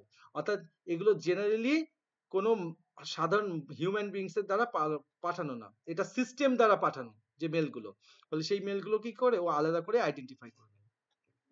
আর তারপরে বলেছে মুখমণ্ডল শনাক্তকরণ। এই মুখমণ্ডল শনাক্তকরণ মানে হচ্ছে এরকম যে আমি তাকে গেল একটা কোম্পানি, সেই কোম্পানিতে ঠিক আমরা দেখবে আজকালকার দিনে বায়োমেট্রিক অ্যাটেন্ডেন্স হয়। তো আমি যদি বায়োমেট্রিক অ্যাটেন্ডেন্সের জায়গায় আমি যদি বলে দিই ঠিক আছে আমি একটা কোম্পানির বা সেই স্কুলেও হতে পারে, সেটা স্কুলের ক্ষেত্রে হতে পারে, প্রতিটা ছাত্রের মুখগুলোকে আমি সিস্টেমে দিয়ে দিলাম এবং বলা হলো প্রতিটা ছাত্র যখন স্কুলে ঢুকবে তার ফেসটাকে আইডেন্টিফাই করবে, ফেসটাকে আইডেন্টিফাই করেই তার অ্যাটেন্ডেন্সটা নিয়ে নেবে। তার মানে কি হচ্ছে, এটা হচ্ছে তার মুখমণ্ডল নেওয়া, অর্থাৎ তার মুখটাকে অবজেক্টকে স্ক্যান করবে এবং সেখান থেকে কি করবে, তার অ্যাটেন্ডেন্স হয়ে যাবে। ঠিক একই রকম এটার রিয়েল লাইফ অ্যাপ্লিকেশন ভারতবর্ষেই হয়, হাইওয়েতে হচ্ছে, গাড়ির ফাইনের ক্ষেত্রে, বিশেষ করে যেসব জায়গায় দেখবে গাড়ির স্পিড মিটার কোথাও 40, কোথাও 50, কোথাও 60, এবার কেউ একজন 60 স্পিড লিমিট করা আছে 60 কিলোমিটার, কেউ একজন সে 100 কিলোমিটার স্পিডে গাড়ি চালাচ্ছে, তাহলে তার ফাইন কি করে হবে? পুলিশ তো আর 100 কিলোমিটারে দৌড়ে গিয়ে তাকে ধরবে না। তাহলে কি করছে, বিভিন্ন ক্যামেরা লাগানো আছে এবং এআই যুক্ত ক্যামেরা, সেই ক্যামেরাগুলো কি করে প্রত্যেকটা গাড়ির প্রতি মুহূর্তে প্রতিটা গাড়ির কি করে স্পিড মাপে, এবং কোনো গাড়ি যদি সেই স্পিডের বেশি চলে আসে সেই গাড়ির নাম্বার প্লেট থেকে স্ক্যান করে এবং সঙ্গে সঙ্গে সেই স্ক্যান করে সেই নাম্বার প্লেটের রেসপেক্টে তার যে গাড়িটা তার নামে কি করে একটা ফাইনের চালান করে তার ইমেলে এবং তার মোবাইলে এসএমএস করে দেয় যে আপনার এই পারপাসের জন্য আপনার এই ফাইন হয়েছে। এবং ফাইনটা কে করে, কোনো পুলিশ অফিসার ম্যানুয়ালি কেউ করে না, সিস্টেম করছে। কি করে করছে? ওই ক্যামেরার সাহায্যে করছে। সেই ক্যামেরাই স্পিডটাকে ডিফাইন করেছে, স্পিডটাকে আইডেন্টিফাই করেছে এবং সেখান থেকেই কি করছে, তোমাকে বা তোমার গাড়িটাকে আইডেন্টিফাই করছে। সেম একই রকম মুখমণ্ডলের ক্ষেত্রেও ব্যবহার করা যেতে পারে। আজকালকার দিনে ফ্লাইটে ওঠার আগেও এই ধরনের ফেস ডিটেকশন প্রযুক্তি চলে। নেক্সট যদি চলে আসি, এখান থেকে একটু দরকার আছে মেশিন লার্নিং প্রকারভেদ। এটা তো বুঝলাম, এতক্ষণ তো আমরা বুঝলাম যে মেশিন লার্নিং কি জিনিসটা কি সেটা আমরা বুঝলাম, কিন্তু মেশিন লার্নিং এর প্রকারভেদটা একটু জানবো। কি কি আছে? একটা হচ্ছে সুপারভাইজ লার্নিং, একটা হচ্ছে আনসুপারভাইজ লার্নিং, আর একটা হচ্ছে রিইনফোর্সমেন্ট লার্নিং। তো প্রথমেই আমরা একটু জানবো সেটাকে বলা হচ্ছে কি সুপারভাইজ লার্নিং কি জিনিস। সুপারভাইজড, আচ্ছা কেউ একটু আমাকে বলো তো সুপারভাইজড এই শব্দটা কেউ শুনেছো? সুপারভাইজড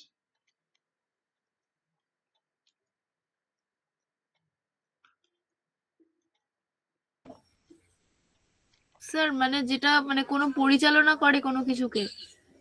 পরিচালনা করে, একদম। আর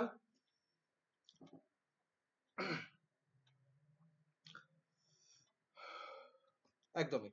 তো সুপারভাইজ মানে হচ্ছে সে নিজে কিন্তু ডিরেক্টলি হাতে মানে ডিরেক্টলি কোনো কাজ করছে না। সে কি করছে? সে প্রত্যেকটা কাজকে কি করছে? সে ডিপলি ফলো করছে এবং সেখান থেকে বসে কি করছে? সুপারভাইজ করছে। মানে দেখাশোনা করছে। দেখাশোনা করার কাজ যেটাকে বলা হয়।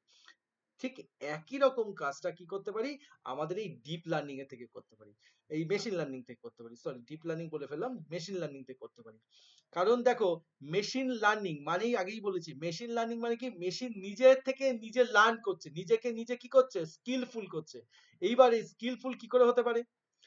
স্কিলফুল কি করে হতে পারে? ধরো এই যে আমরা প্রতি মুহূর্তে আমরা কোনো কিছু যখন শিখছি, সেই শেখাটা কি করে হতে পারে? সেই শেখাটা হতে পারে আমরা দেখে শিখি। বলে না, কথাই বলে না, হয় দেখে শেখো নাহলে ঠেকে শেখো। কথাই বলে বা বিষয়টা হচ্ছে, হয় নিজের লাইফে অ্যাপ্লাই করে দেখো, আর না হলে কারোর সঙ্গে হচ্ছে সেই ইনসিডেন্ট থেকে তুমি তার ইনসিডেন্ট থেকে তুমি তোমার শিক্ষা নাও। তো বিষয়টা হচ্ছে এরকম। তো সুপারভাইজ লার্নিং কি হচ্ছে? সুপারভাইজ লার্নিং হচ্ছে তত্ত্বাবধান করা। অর্থাৎ দেখো, আমি একটু লাইনগুলো পড়ছি। বলছে সুপারভাইজ লার্নিং হলো মেশিন লার্নিং এর সবচেয়ে প্রচলিত এবং সহজ বোধ্য ধরন। এই পদ্ধতিতে মেশিন মানে মডেলগুলোকে লেবেল যুক্ত ডেটা দিয়ে প্রশিক্ষণ করা হয়। অর্থাৎ এর অর্থ হলো ইনপুট ডেটার পাশাপাশি প্রতিটি ইনপুটের জন্য সঠিক আউটপুট বা উত্তর আগে থেকেই দেওয়া থাকে। মডেলকে কি করতে হয়? এই ইনপুট আর আউটপুট গুলোকে কি করতে হয়? এই দুটোর মধ্যে লিঙ্ক এস্টাবলিশ করতে হয়। অর্থাৎ মানে জাস্ট ইনপুট আছে, আউটপুট আছে, তোমাকে কি করতে হবে? ইনপুট থেকে কোন ইনপুটটা কোন আউটপুটে যাবে সেটাকে কি করা? সেটাকে ডিফাইন করা, সেটাকে তোমাকে আইডেন্টিফাই করা। এইটাই হচ্ছে এক ধরনের মেশিন লার্নিং এর। যদি উদাহরণ দেওয়া যায়, যেমন বলছে যে একজন শিক্ষক যেমন একজন ছাত্রছাত্রীর কাছ থেকে সঠিক উত্তর চাই, তাই তো? এবং যদি ছাত্রছাত্রী উত্তর না দিতে পারে, শিক্ষক কি করে? সেই সঠিক উত্তরটা দিয়ে সেই কোশ্চেনের রেসপেক্টে কি উত্তর হতে পারে সেটা টিচার কি করে? তাকে বুঝিয়ে দেয়। এই ছিল প্রশ্ন, এইটা হবে এর উত্তর। মানে কি হচ্ছে? মানে তোমার কাছে ইনপুটও দিলাম এবং সেই ইনপুটের রেসপেক্টে আউটপুট কি জেনারেট হবে সেটাও টিচার তোমাকে কি করে দিল? বুঝিয়ে দিল। অর্থাৎ তোমাকে কি করতে হলো? তোমার কাজটা হলো কি? ও এই প্রশ্ন, ও আচ্ছা এই উত্তর। তার মানে কি হচ্ছে? তুমি ইনপুটে পেলে, আউটপুটে পেলে। এবার তোমার হচ্ছে শুধু আন্ডারস্ট্যান্ডিং, অর্থাৎ দুটোর মধ্যে লিঙ্ক এস্টাবলিশ করার কাজটা তুমি করলে। তো সেই লিঙ্ক এস্টাবলিশ করার কাজটাই করছে হচ্ছে আমাদের সুপারভাইজ লার্নিং। যদি এই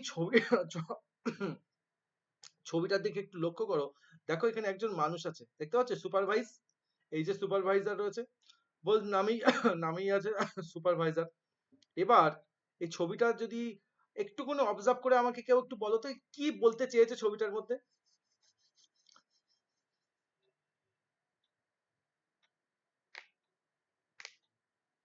বলো, কে বলবে? একটুখানি অবজার্ভ করে বলো, তোমাদেরই বলো,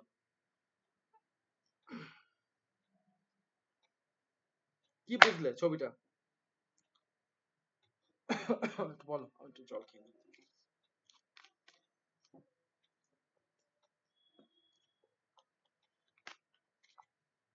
দেখো, এই যে বাঁদিকে দেখতে পাচ্ছ, এটা হচ্ছে ইনপুট, আর এই যে এটা দেখতে পাচ্ছ, এটা হচ্ছে আউটপুট। এবার একটু বলো যে কি বুঝলে? মানে স্যার, মানে আমি যেটা বুঝলাম যে এখানে একজন পরিচালনা করছে এবং হুম মানে সে কয়েকটা ডেটা দিয়েছে, এবার হুম অনেকগুলো ডেটা দিয়েছে, এবার হুম তার মধ্যে সে কাউ, এলিফ্যান্ট আর ক্যামেলটাকে শনাক্ত করতে বলেছে হুম এবং সেটা মানে বিভিন্ন অ্যালগোরিদমের মাধ্যমে প্রসেস হয়ে হুম সেটাকে আলাদা আলাদাভাবে চিহ্নিত করে সেটাকে আর কি আউটপুট হিসেবে বের করেছে। আউটপুট বের করছে, একদমই ঠিক বলেছো, একদমই। আচ্ছা, তাহলে এবার আমি একটু বলে দিই। এই যে প্রথমে জিনিসটা দেখো, এইগুলো কি? এটা হচ্ছে ইনপুট ডেটা। ইনপুট ডেটা মানে কি? এখানে দেখো কিছু ছবি দেওয়া আছে। ছবি মানে কি? আমাদের কাছে ছবি, কম্পিউটারের কাছে এগুলোকে বলা হয় কি? অবজেক্ট। অবজেক্ট, অবজেক্ট মানে কি? কম্পিউটারকে যা দেবো কম্পিউটারের কাছে সবই অবজেক্ট। এবার এই যে এর মধ্যে যদি দেখা যায়, এর মধ্যে কত ধরনের মানে অ্যানিমেল আছে প্রধানত? তিন তিন ধরনের। ধরনের। 3 ধরনের অ্যানিমেল আছে, তাই তো? তাহলে আমরা এই যে অ্যানিমেল, এবার তোমাকে যদি বলি, বলো এটা যে কাউ, এটা যে এলিফ্যান্ট, এটা যে ক্যামেল, সেটা তুমি কি করে বুঝছো? কারণ এই অবজেক্ট গুলোকে আমরা ছোটবেলাতে চিনে এসেছি। কম্পিউটার তো চেনে না কোনটা কাউ, কোনটা এলিফ্যান্ট, কোনটা ক্যামেল। তাহলে কম্পিউটারকে ডেটা ধরিয়ে দেওয়া আছে। এবার কম্পিউটারকে ডেটা ধরিয়ে দিয়ে বলা হলো তোমাকে আইডেন্টিফাই করতে হবে এই এতগুলো ডেটার মধ্যে মানে মেইনলি এগুলোর কি করতে হবে, গ্রুপিং করতে হবে। গ্রুপিং মানে কি, ক্যামেলগুলোকে আলাদা করে ডিফাইন করতে হবে, কাউগুলোকে আলাদা করে ডিফাইন করতে হবে, আর এলিফ্যান্ট গুলোকে আলাদা করে তোমাকে কি করতে হবে, আইডেন্টিফাই করতে হবে। ডিফাইন মানে আইডেন্টিফাই করতে হবে। এবং শুধু আইডেন্টিফাই করলে হবে না, প্রত্যেকের নামগুলোকেও তোমাকে লিখে দিতে হবে। আচ্ছা, এই আমার মানে বিষয়টা হচ্ছে এখানে কতগুলো ডেটা আছে একটু দেখে নি। 1 টা 2 টো 3 টে 4 টে 5 টা, 5 আর 3 8, 8 আর 4 12, 12 আর 3 15, 15 আর 3 18, তাহলে 18টা অবজেক্ট দিয়েছে। কিন্তু এই 18টা অবজেক্টের যদি গ্রুপিং করি তাহলে বেসিক্যালি কত ধরনের ক্যাটাগরি পাচ্ছি, 3 ধরনের ক্যাটাগরি পাচ্ছি। এর মধ্যে কি কি আছে, দেখো এখানে লেবেলিং করে দিয়েছে। লেবেলিং মানে কি, প্রতিটা অবজেক্টের কি কি নাম হবে সেটাও আমরা বলে দিয়েছি। ও এই রকম অবজেক্ট, এই অবজেক্টগুলোকে কি বলা হবে, এই অবজেক্টের নাম হচ্ছে কি এলিফ্যান্ট। এই অবজেক্টের ছবি পেলে তাকে কি বলা হবে, ক্যামেল। এই অবজেক্টটার নাম কি, এটা হচ্ছে কাউ। এটা হচ্ছে ঠিক ছোটবেলায় যেভাবে সেই কিন্ডারগার্টেনের বাচ্চাকে যেভাবে টিচার যেভাবে হাতে ধরে শেখায়, ঠিক এই কাজটা আমরা এআই এর সঙ্গে করছি। তাহলে এআই কি করলো, এই ইনপুট ডেটার মধ্যে থেকে কটা এলিফ্যান্ট গুলোকে আলাদা করে ছবিগুলো ডিফাইন করলো এবং পাশে লিখেও দিল এটা হচ্ছে এলিফ্যান্ট, এটা কি ক্যামেল, এটা কি কাউ। এবং সঙ্গে যদি বলা হয় এআই কে বলো তো এখানে এই ছবির মধ্যে কটা এলিফ্যান্ট আছে, সেটাকেও ও কি করবে, আগের গ্রুপিং বানাবে, গ্রুপিং বানিয়ে এবার এখানে বলে দেবে হ্যাঁ এর মধ্যে এলিফ্যান্ট আছে 1 2 3 4 5 6 7 8, তাহলে 8টা এলিফ্যান্ট আছে সেটাও ও বলে দিতে পারবে। ক্যামেল কটা আছে সেটাও ও গুনে বলে দিতে পারবে। কাউ কটা আছে সেটাও ও গুনে দিতে বলবে। এখন প্রশ্ন হচ্ছে, তুমি বলতে পারো সে এই কাজটা তো নর্মাল সফটওয়্যারে করতে পারতো। নর্মাল সফটওয়্যার করতে পারতো, কিন্তু নর্মাল সফটওয়্যার যদি দেখো, নর্মাল সফটওয়্যার কিন্তু সাধারণত টেক্সট আর নাম্বার ডেটার উপরে কাজ করতে পারে। কোনো অবজেক্টকে কিন্তু বা ছবিকে কিন্তু ওইভাবে ডিফাইন করতে পারে না। আমরা শুধু তখন ছবি নিয়ে বললাম, এরপরে তো ভিডিও আসবে, ভিডিওর মধ্যেও আসতে হবে। তার মানে বিষয়টা হচ্ছে একটা ভিডিওর মধ্যে কতগুলো, যদি বলা হয় একটা ট্রাফিক সিগন্যালের গাড়ি, মানে একটা ক্যামেরাকে যদি বলা হয় বলো তো আজকে তোমার এই ক্যামেরার মধ্যে দিয়ে কতগুলো বাইক পাস করেছে, ও বলে দেবে যে আজকে আমার কাছ থেকে কতগুলো বাইক পাস করেছে। দেখা যাচ্ছে বললো দিল 10,000 বাইক পাস করেছে। কতগুলো গাড়ি পাস করেছে, বলে দিল 3,000 গাড়ি পাস করেছে। তাহলে কি করে, কারণ ও বাইককে দেখতে কেমন হয়, গাড়িকে দেখতে কেমন হয়, বাসকে দেখতে কেমন হয়, লরিকে দেখতে কেমন হয়, ও প্রত্যেকটা অবজেক্টকে আলাদা করে শনাক্ত করতে পারে। তার মানে কি হচ্ছে, এআই শুধু ওইটাই করছে না, শুধু অবজেক্টকে আইডেন্টিফাই করছে না, সঙ্গে অবজেক্টের কি হচ্ছে লেবেলিং অনুযায়ী, এই যে লেবেলিং অনুযায়ী তাকে আলাদা আলাদা করে তার লেবেলিংও করে দিতে পারছে। এটা হচ্ছে কি, এটা হচ্ছে সুপারভাইজার। অর্থাৎ তত্ত্বাবধান করা একটা ব্যক্তি যে কাজটা করতো সেই কাজটা কি করছে এখন এআই একটা সিস্টেমের মাধ্যমে এই কাজটা সম্পাদন করছে। এটাই হচ্ছে আমাদের সুপারভাইজ লার্নিং। অর্থাৎ সুপারভাইজ লার্নিং এর মানে কি, দেখো এখানে ইনপুট কি হবে আমরাও জানি, এর আউটপুট কি হবে আমরা জানি, কিন্তু সুপারভাইজ লার্নিং এর মেন কাজ হচ্ছে কি, এই যে অ্যালগোরিদমের সাহায্যে এই অবজেক্ট গুলোকে আলাদা করে ডিফাইন করে আউটপুট তৈরি করাটাই হচ্ছে এর কি কাজ। কারণ সুপারভাইজ লার্নিং এর ক্ষেত্রে সুপারভাইজ জানে ইনপুট আমি এই দিচ্ছি, আউটপুট আমি এটাই পাবো। অর্থাৎ ইনপুট আউটপুট এক্সপেক্টেড, শুধু মাঝখানের এই অ্যানালিসিস বা প্রসেসিংটা, এটাকেই বলা হচ্ছে সুপারভাইজারের কাজ বা প্রসেসিং যে কাজটা হচ্ছে, এটাই হচ্ছে সুপারভাইজ লার্নিং। সুপারভাইজ লার্নিং থেকে কি করা হলো, এখান থেকে এই অবজেক্ট গুলোকে ডিফাইন করা হলো। সাপোজ একটু বলে দিই, ধরো এখানে এইগুলো ছবিগুলো আছে, আমি যদি এর মধ্যে একটা মনে করো ক্যাট দিয়ে দিলাম, ক্যাটের ছবি দিয়ে দিলাম, ভালো করে বুঝবে। আমি যদি এখানে একটা ক্যাটের ছবি দিয়ে দিতাম এবং এই লেবেলিং এ যদি আমি ক্যাটকে যদি ডিফাইন না করতাম, ভালো করে বুঝবে, এই লেবেলিং এ যদি আমি ক্যাটের ছবিও না দিতাম এবং তার নিচে ক্যাট বলে নাও লিখে দিতাম, ও কিন্তু আউটপুটে কিন্তু ক্যাটকে আনতে পারতো। কি মনে হয়? না। ক্যাটকে ও ছবি আনতে পারতো, ছবি এখানে দেখিয়ে দিত, ক্যাটের ছবি, ভালো করে বুঝবে, ক্যাটকে আলাদা করে ডিফাইন করে দিতে পারতো, কিন্তু এই অবজেক্টটার কি যে নাম ও জানতো না। কারণ লেবেলিং দিয়ে কি করা হচ্ছে, অবজেক্টটাকে কি নাম দেব সেই নামটাকে ও আইডেন্টিফাই করতে পারবে না। অর্থাৎ ও বুঝে গেল যে হ্যাঁ হাতিকে চিনে ফেললাম, মানে এলিফ্যান্ট চিনে ফেললাম, ক্যামেল চিনে ফেললাম, কাউ চিনে ফেললাম, কেন, ও অবজেক্টের সঙ্গে লেবেলিং এ দেখো নামগুলো দিয়েছি। কিন্তু আমি যদি একটা ক্যাটের ছবি দিয়ে দিই, ও যে এই ছবিটার কি নাম দেবো সেটাই ও জানে না, তাহলে ও কি করলো, একটা ক্যাটের ছবি আউটপুটে নিয়ে আসবে, কিন্তু পাশে লিখতে পারবে না যেটা ক্যাট, কারণ কি ওর লেবেলিং করা নেই। তার মানে একটা জিনিস মাথায় রাখতে হবে, সুপারভাইজ লার্নিং এর ক্ষেত্রে কি আছে, প্রতিটা অবজেক্টের ক্ষেত্রে তার লেবেলিং আছে, এই লেবেলিংটাই পাবো হচ্ছে সুপারভাইজ লার্নিং এ। এরপরে যেটা আমরা আসবো আনসুপারভাইজড এ, সেই আনসুপারভাইজড প্রথমেই যেটা তুলে দেওয়া হয়েছে লেবেলিং তুলে দেওয়া হয়েছে, বুঝে গেছে? ওখানে লেবেলিং করা নেই। এটা হচ্ছে কিন্ডারগার্টেনের বাচ্চার মতন, মানে বিষয়টা হচ্ছে এ ফর বললো তো বাচ্চা বলবে কি অ্যাপেল, কারণ ওই এ ফর অ্যাপেল তাকে শিখিয়ে দেওয়া হচ্ছে, বোঝা গেল? ঠিক ওই এই বিষয়টা হচ্ছে এটাকেই বলা হচ্ছে সুপারভাইজ লার্নিং। কিন্তু এ ফর অ্যাপেলের জায়গায় এ ফর তো অন্য কিছু হতে পারতো। এই অন্য কিছু যে হতে পারতো সেটা আনসুপারভাইজ লার্নিং এ আমরা আসবো, পরে শিখবো। আচ্ছা চলো তাহলে আগে সুপারভাইজ লার্নিং এর ক্ষেত্রে কি কি কাজ করে। তো বেসিক্যালি সুপারভাইজ লার্নিং এর ক্ষেত্রে বেসিক্যালি ব্যবহার করা হয় প্রশিক্ষণের জন্য, ট্রেনিং এর জন্য। নেক্সট হচ্ছে কি লার্নিং মানে শেখার জন্য। আর হচ্ছে প্রেডিকশন মানে ভবিষ্যৎবাণী করার জন্য। কারণ আগেই বলেছি ভবিষ্যৎবাণী রিলেটেড যা যা কাজ হয় এইগুলো বেসিক্যালি কিন্তু এই ডেটার উপরে। ওই যে আগেই বললাম অ্যাস্ট্রোলজির ক্ষেত্রে তুমি ইনপুট হিসাবে তোমার ডেট অফ বার্থ দিয়ে দিলে, male female male female define করে দিলে, তোমার নাম ডিফাইন করে দিলে, বাস এই ইনপুট গুলো দিয়ে দিলে সঙ্গে সঙ্গে অটোমেটিকলি আউটপুট জেনারেট করে ফেলবে। কারণ সিস্টেম এআই এইভাবে ইমপ্লিমেন্ট করা আছে, ওই এই রেসপেক্টে এই ডেট, তার জন্য এইটাই হবে তার আউটপুট।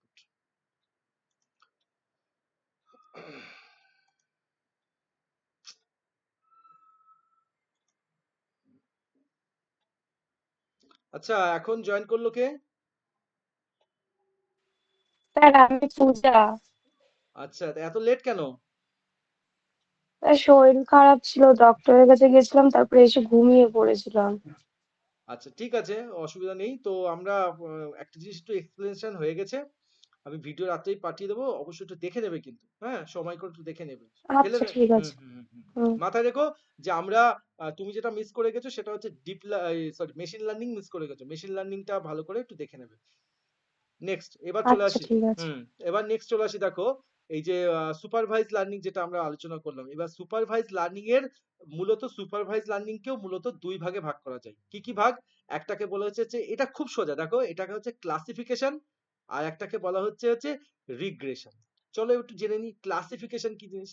আচ্ছা ক্লাসিফিকেশন মানেই হচ্ছে ক্লাসিফাইড করা। ক্লাসিফাইড এর মানে আমরা সকলে জানি, ক্লাসিফাইড মানে কি ক্যাটাগরি ওয়াইজ তাদেরকে আলাদা আলাদা করে শ্রেণীভুক্ত করাই হচ্ছে ক্লাসিফাইড করা। ব্যাপারটা ক্লিয়ার? যেমন উদাহরণ যদি দিই, যদি বলি, যদি ধরো আমি যদি এখান থেকে আমার যদি এখানে একটা এআই সফটওয়্যার থাকতো, আর এখানে দেখতে পাচ্ছ আমাদের এখানে সকলের নাম দেখা যাচ্ছে না, এই যে সকলের নাম, আমরা এখানে কজন মেম্বার দেখতে পাচ্ছি, টোটাল আছি কজন মেম্বার? 15 জন মেম্বার আছি। এখন এই 15 জন মেম্বার থেকে যদি আমি এই সফটওয়্যারে যদি এআই একটা সফটওয়্যার থাকতো, বলতাম বলো তো এখানে কজন বয়েজ আছে আর কজন গার্লস আছে, বা মেল আছে কজন, ফিমেল আছে কজন, তাহলে ও কি করতো? ও এখান থেকে কি করতো, প্রত্যেকটা অবজেক্টকে, এবার সেটা ক্যাটাগরি ওয়াইজ হতে পারতো, নামের উপরে যদি হতো নামের উপরে ডিফাইন করে ও খুঁজতো, যদি ছবি দিতাম ছবির উপরে আইডেন্টিফাই করে ও খুঁজতো, খুঁজে কি করতো ও এখান থেকে কটা ক্যাটাগরি বার করতো, দুটো ক্যাটাগরি, ও মেল ক্যাটাগরি ফিমেল ক্যাটাগরি। তাহলে এটাকে হচ্ছে কি হচ্ছে, ও ক্লাসিফাইড করছে, শ্রেণী বিভাজন করছে। বোঝা গেল ব্যাপারটা?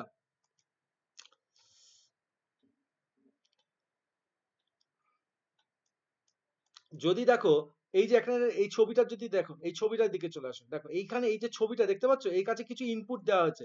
এই ইনপুটে বেসিক্যালি যে সিম্বল গুলো দেওয়া হয়েছে, সিম্বল গুলো মূলত কত ধরনের সিম্বল আছে এখানে?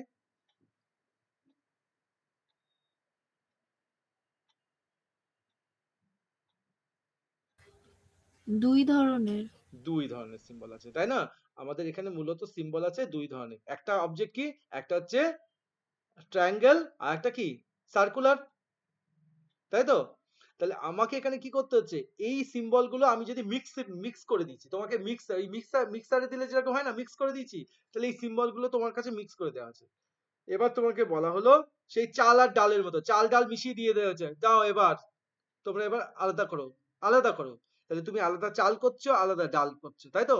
তখন এই যে চাল আর ডালকে আলাদা করছো, ওটাকেই বলা হচ্ছে ক্লাসিফাইড করা, ক্লাসিফিকেশন করা। ক্লাসিফিকেশন মানে কি, একই ধরনের অবজেক্টের মধ্যে থেকে তোমাকে কি করা, আলাদা আলাদা করে ডিফাইন করা, যেটা আমি একটু আগেই বললাম। যদি ওই যে মনে করো সুন্দরবন বা এইসব জায়গায় দেখবে বলে যে এই জঙ্গলে না এতগুলো বাঘ আছে, এতগুলো সিংহ আছে, বা এতগুলো এলিফ্যান্ট আছে। তা ওখানে কি কেউ মনে হয় যে ওখানে বসে বসে কেউ 24 আওয়ার্স বসে বসে পাহারা দিয়েছে, গুনেছে? এই একটা হাতি গেল, এই একটা বাঘ গেল, এই একটা বিড়াল গেল, এই একটা কুকুর গেল। না, ওখানে কি করা থাকে? ওখানে ক্যামেরা বসানো থাকে সুন্দরবনের মতো জঙ্গলে। এবং শুধু ক্যামেরা বসানো থাকে তা না, যদি বিশেষ করে একটু বলে দিই, এই যে আমরা সাধারণত বলি না বাঘ, এই যে আমরা যেরকম প্রতিটা মানুষ আলাদা করে আইডেন্টিফাই করতে পারি তো? বলো, করতে পারি তো? হ্যাঁ স্যার। কি করে পারি? কি করে পারি? তার চেহারা, তার চেহারা আর নাম, এসবই, মানে চেহারা, নাম আচ্ছা এসব। আচ্ছা, ধরো এই যে আমরা যখন এই যে 15 জন রয়েছি, 15 জন তো কেউ কারো চেহারা দেখতে পাচ্ছি না, তাহলে আমরা এখানেও কাউকে আইডেন্টিফাই করবো যে এ পাপড়ি বলছে, সিজা বলছে, এ অঙ্কিতা বলছে, এ অর্পিতা বলছে, এ দিশা বলছে? কি করে আইডেন্টিফাই করছি? ভয়েস দিয়ে। ভয়েস দিয়ে। তাহলে ভয়েসও একটা ক্যারেক্টারিস্টিক্স কিন্তু। তোমার ভয়েসের টোন, আমার ভয়েসের টোন, আরেকজন জনের ভয়েসের টোন, প্রত্যেকের ভয়েসের টোন কি ডিফার তো? ডিফারেন্স তো? হ্যাঁ স্যার। তাহলে ঠিক একই রকম, তাহলে আমি যখন বিদিশাকে দেখতে পাচ্ছি না, কিন্তু জাস্ট বিদিশার ভয়েস শুনে আমি বিদিশাকে আইডেন্টিফাই করতে পারছি, তাহলে কি করে পাচ্ছি? আবার সামনাসামনি তার ছবি দেখেও আইডেন্টিফাই করতে পারতাম। তাহলে এগুলো হচ্ছে কি ক্যারেক্টারিস্টিক্স এর অনেকগুলো দিক আছে, আমরা অনেকগুলো দিক দিয়ে একটা অবজেক্টকে ডিফাইন করতে পারি। ঠিক একই রকম যদি দেখা গেল একটা জঙ্গলে যেরকম যতগুলো বাঘ আছে, সেই বাঘগুলোকে ডিফাইন করে কি করে? প্রত্যেকটা বাঘেরও যেন শুনেছি আমি, বাস্তবে আমি জানি না, তবে এটা শোনা কথা, বাঘের গায়ে যে ডোরা কাটা দাগ থাকে, রয়্যাল বেঙ্গল টাইগারের কথা, প্রতিটা ডোরা কাটা দাগও নাকি প্রত্যেকটা বাঘের নাকি ইউনিক হয়। মানে একটা বাঘের যে দাগ হবে আরেকটা বাঘের সেম দাগ নাকি হয় না। ঠিক আমাদের নাকি ওই ফিঙ্গারপ্রিন্টের মতো, আমাদের ফিঙ্গারের মধ্যে যেরকম ওই যে আমাদের ফিঙ্গারে যদি কাছ থেকে দেখো আঙ্গুলের মধ্যে যে শেপ গুলো তৈরি হয় না, প্রত্যেকের ফিঙ্গারপ্রিন্ট যেরকম আলাদা আলাদা, প্রতিটা বাঘের গায়েও নাকি যে ডোরা কাটা দাগ থাকে সেগুলোও নাকি আমাদের ফিঙ্গারপ্রিন্টের মতো নাকি ইউনিক।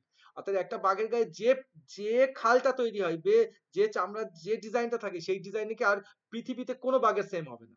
তো ওইভাবে নাকি ক্যামেরা কি করে, প্রত্যেকটা বাঘের অবজেক্ট গুলোকে আগে থেকে দেওয়া আছে, এবং ক্যামেরার মধ্যে যে বাঘ আসে সেই বাঘকে ও কি করে আগে আইডেন্টিফাই করে, এবং আগে বাঘের রেসপেক্টে কি করা হচ্ছে, আমরা যেরকম নাম দিই, বাঘের তো আর নাম নেই, ওরা সিস্টেম একটা আইডি জেনারেট করে গেছে, ও এই আইডির এই বাঘকে ও ডিফাইন করলো। ব্যাপারটা এরকম, এক ওই একই বাঘ যদি ক্যামেরার সামনে 10 বার আসে, ও 10টা বাঘ হিসেবে ডিফাইন করবে না কিন্তু, ওকে কিন্তু বারবারই একটা বাঘ হিসেবেই ডিফাইন করবে। কারণ কি, ও কি করবে, যখনই একটা অবজেক্ট পাবে অবজেক্টের সঙ্গে ওর প্রিভিয়াস অবজেক্টের সঙ্গে ম্যাচ করাবে, সেম অবজেক্ট একবারই কাউন্ট হবে। যখনই একটা অন্য বাঘ আসলো তখনই ওকে 2 নাম্বার বাঘ হিসেবে ট্রিট করবে, যখন আরেকটা বাঘ আসলো তখন ওকে 3rd নাম্বার বাঘ হিসেবে ট্রিট করবে। সেম বাঘ যদি রিপিট হয় ও কি করবে, ও কিন্তু 4 নাম্বার বাঘ হিসেবে ওটাকে কাউন্টিং করবে না। কেন করবে না? ও ক্লাসিফাইড করতে জানে। ক্লাসিফিকেশন, তাহলে ক্লাসিফিকেশন মানে কি, বিভাজন। কুকুরকে কুকুরের মতো, বিড়ালকে বিড়ালের মতো, মানুষকে মানুষের মতো, গাড়িকে গাড়ির মতন, প্রত্যেকটা অবজেক্টকে কি করা, আলাদা আলাদা করে তাকে ডিফাইন করা। এই ডিফাইন করার ক্ষমতাকেই বলা হচ্ছে কি ক্লাসিফিকেশন। যেমন এই ক্লাসিফিকেশন উত্তরে যেরকম বলেছিলাম, আমাদের সাধারণত তোমার বন্ধু তোমাকে মেল পাঠিয়েছে আর কোম্পানি তোমাকে মেল পাঠিয়েছে, স্প্যাম মেল। তাহলে এই দুটো মেল যে আলাদা আলাদা আলাদা আলাদা ধরনের, তাহলে এটাকে কি করছে, যখনই আমাদের ইমেল অ্যাড্রেসে মেলটা আসছে, কি করছে, ইনবক্সে সাধারণ বন্ধুদের বা কোনো পার্সোনাল কোনো মেল আসছে সেটাকে আলাদা করে শনাক্ত করলো, আর স্প্যাম রিলেটেড মেলগুলো কি করলো, আলাদা করে আইডেন্টিফাই করে দিল। অর্থাৎ তোমার সামনে কি করছে, দুটো মেলকে এক জায়গায় রাখছে না, দুটো মেলকে কি করছে, ক্লাসিফাইড করে দিচ্ছে, আলাদা করে দিচ্ছে, দিয়ে বলছে এগুলো তোমার স্প্যাম মেল, এগুলো তোমার নর্মাল মেল। এটাও একটা কি ক্লাসিফিকেশনের পার্ট। নেক্সট একই কাজ হচ্ছে কি রিগ্রেশনও কিন্তু ক্লাসিফাইড এর মতন, কিন্তু মাইনর পার্থক্য আছে। তাহলে কি বলছে দেখো, এবার রিগ্রেশনের ছবিটা যদি একটু লক্ষ্য করো, এই যে লক্ষ্য করো, রিগ্রেশনের ছবিটা দেখে কিছু বুঝতে পারছো কেউ? ছবিতে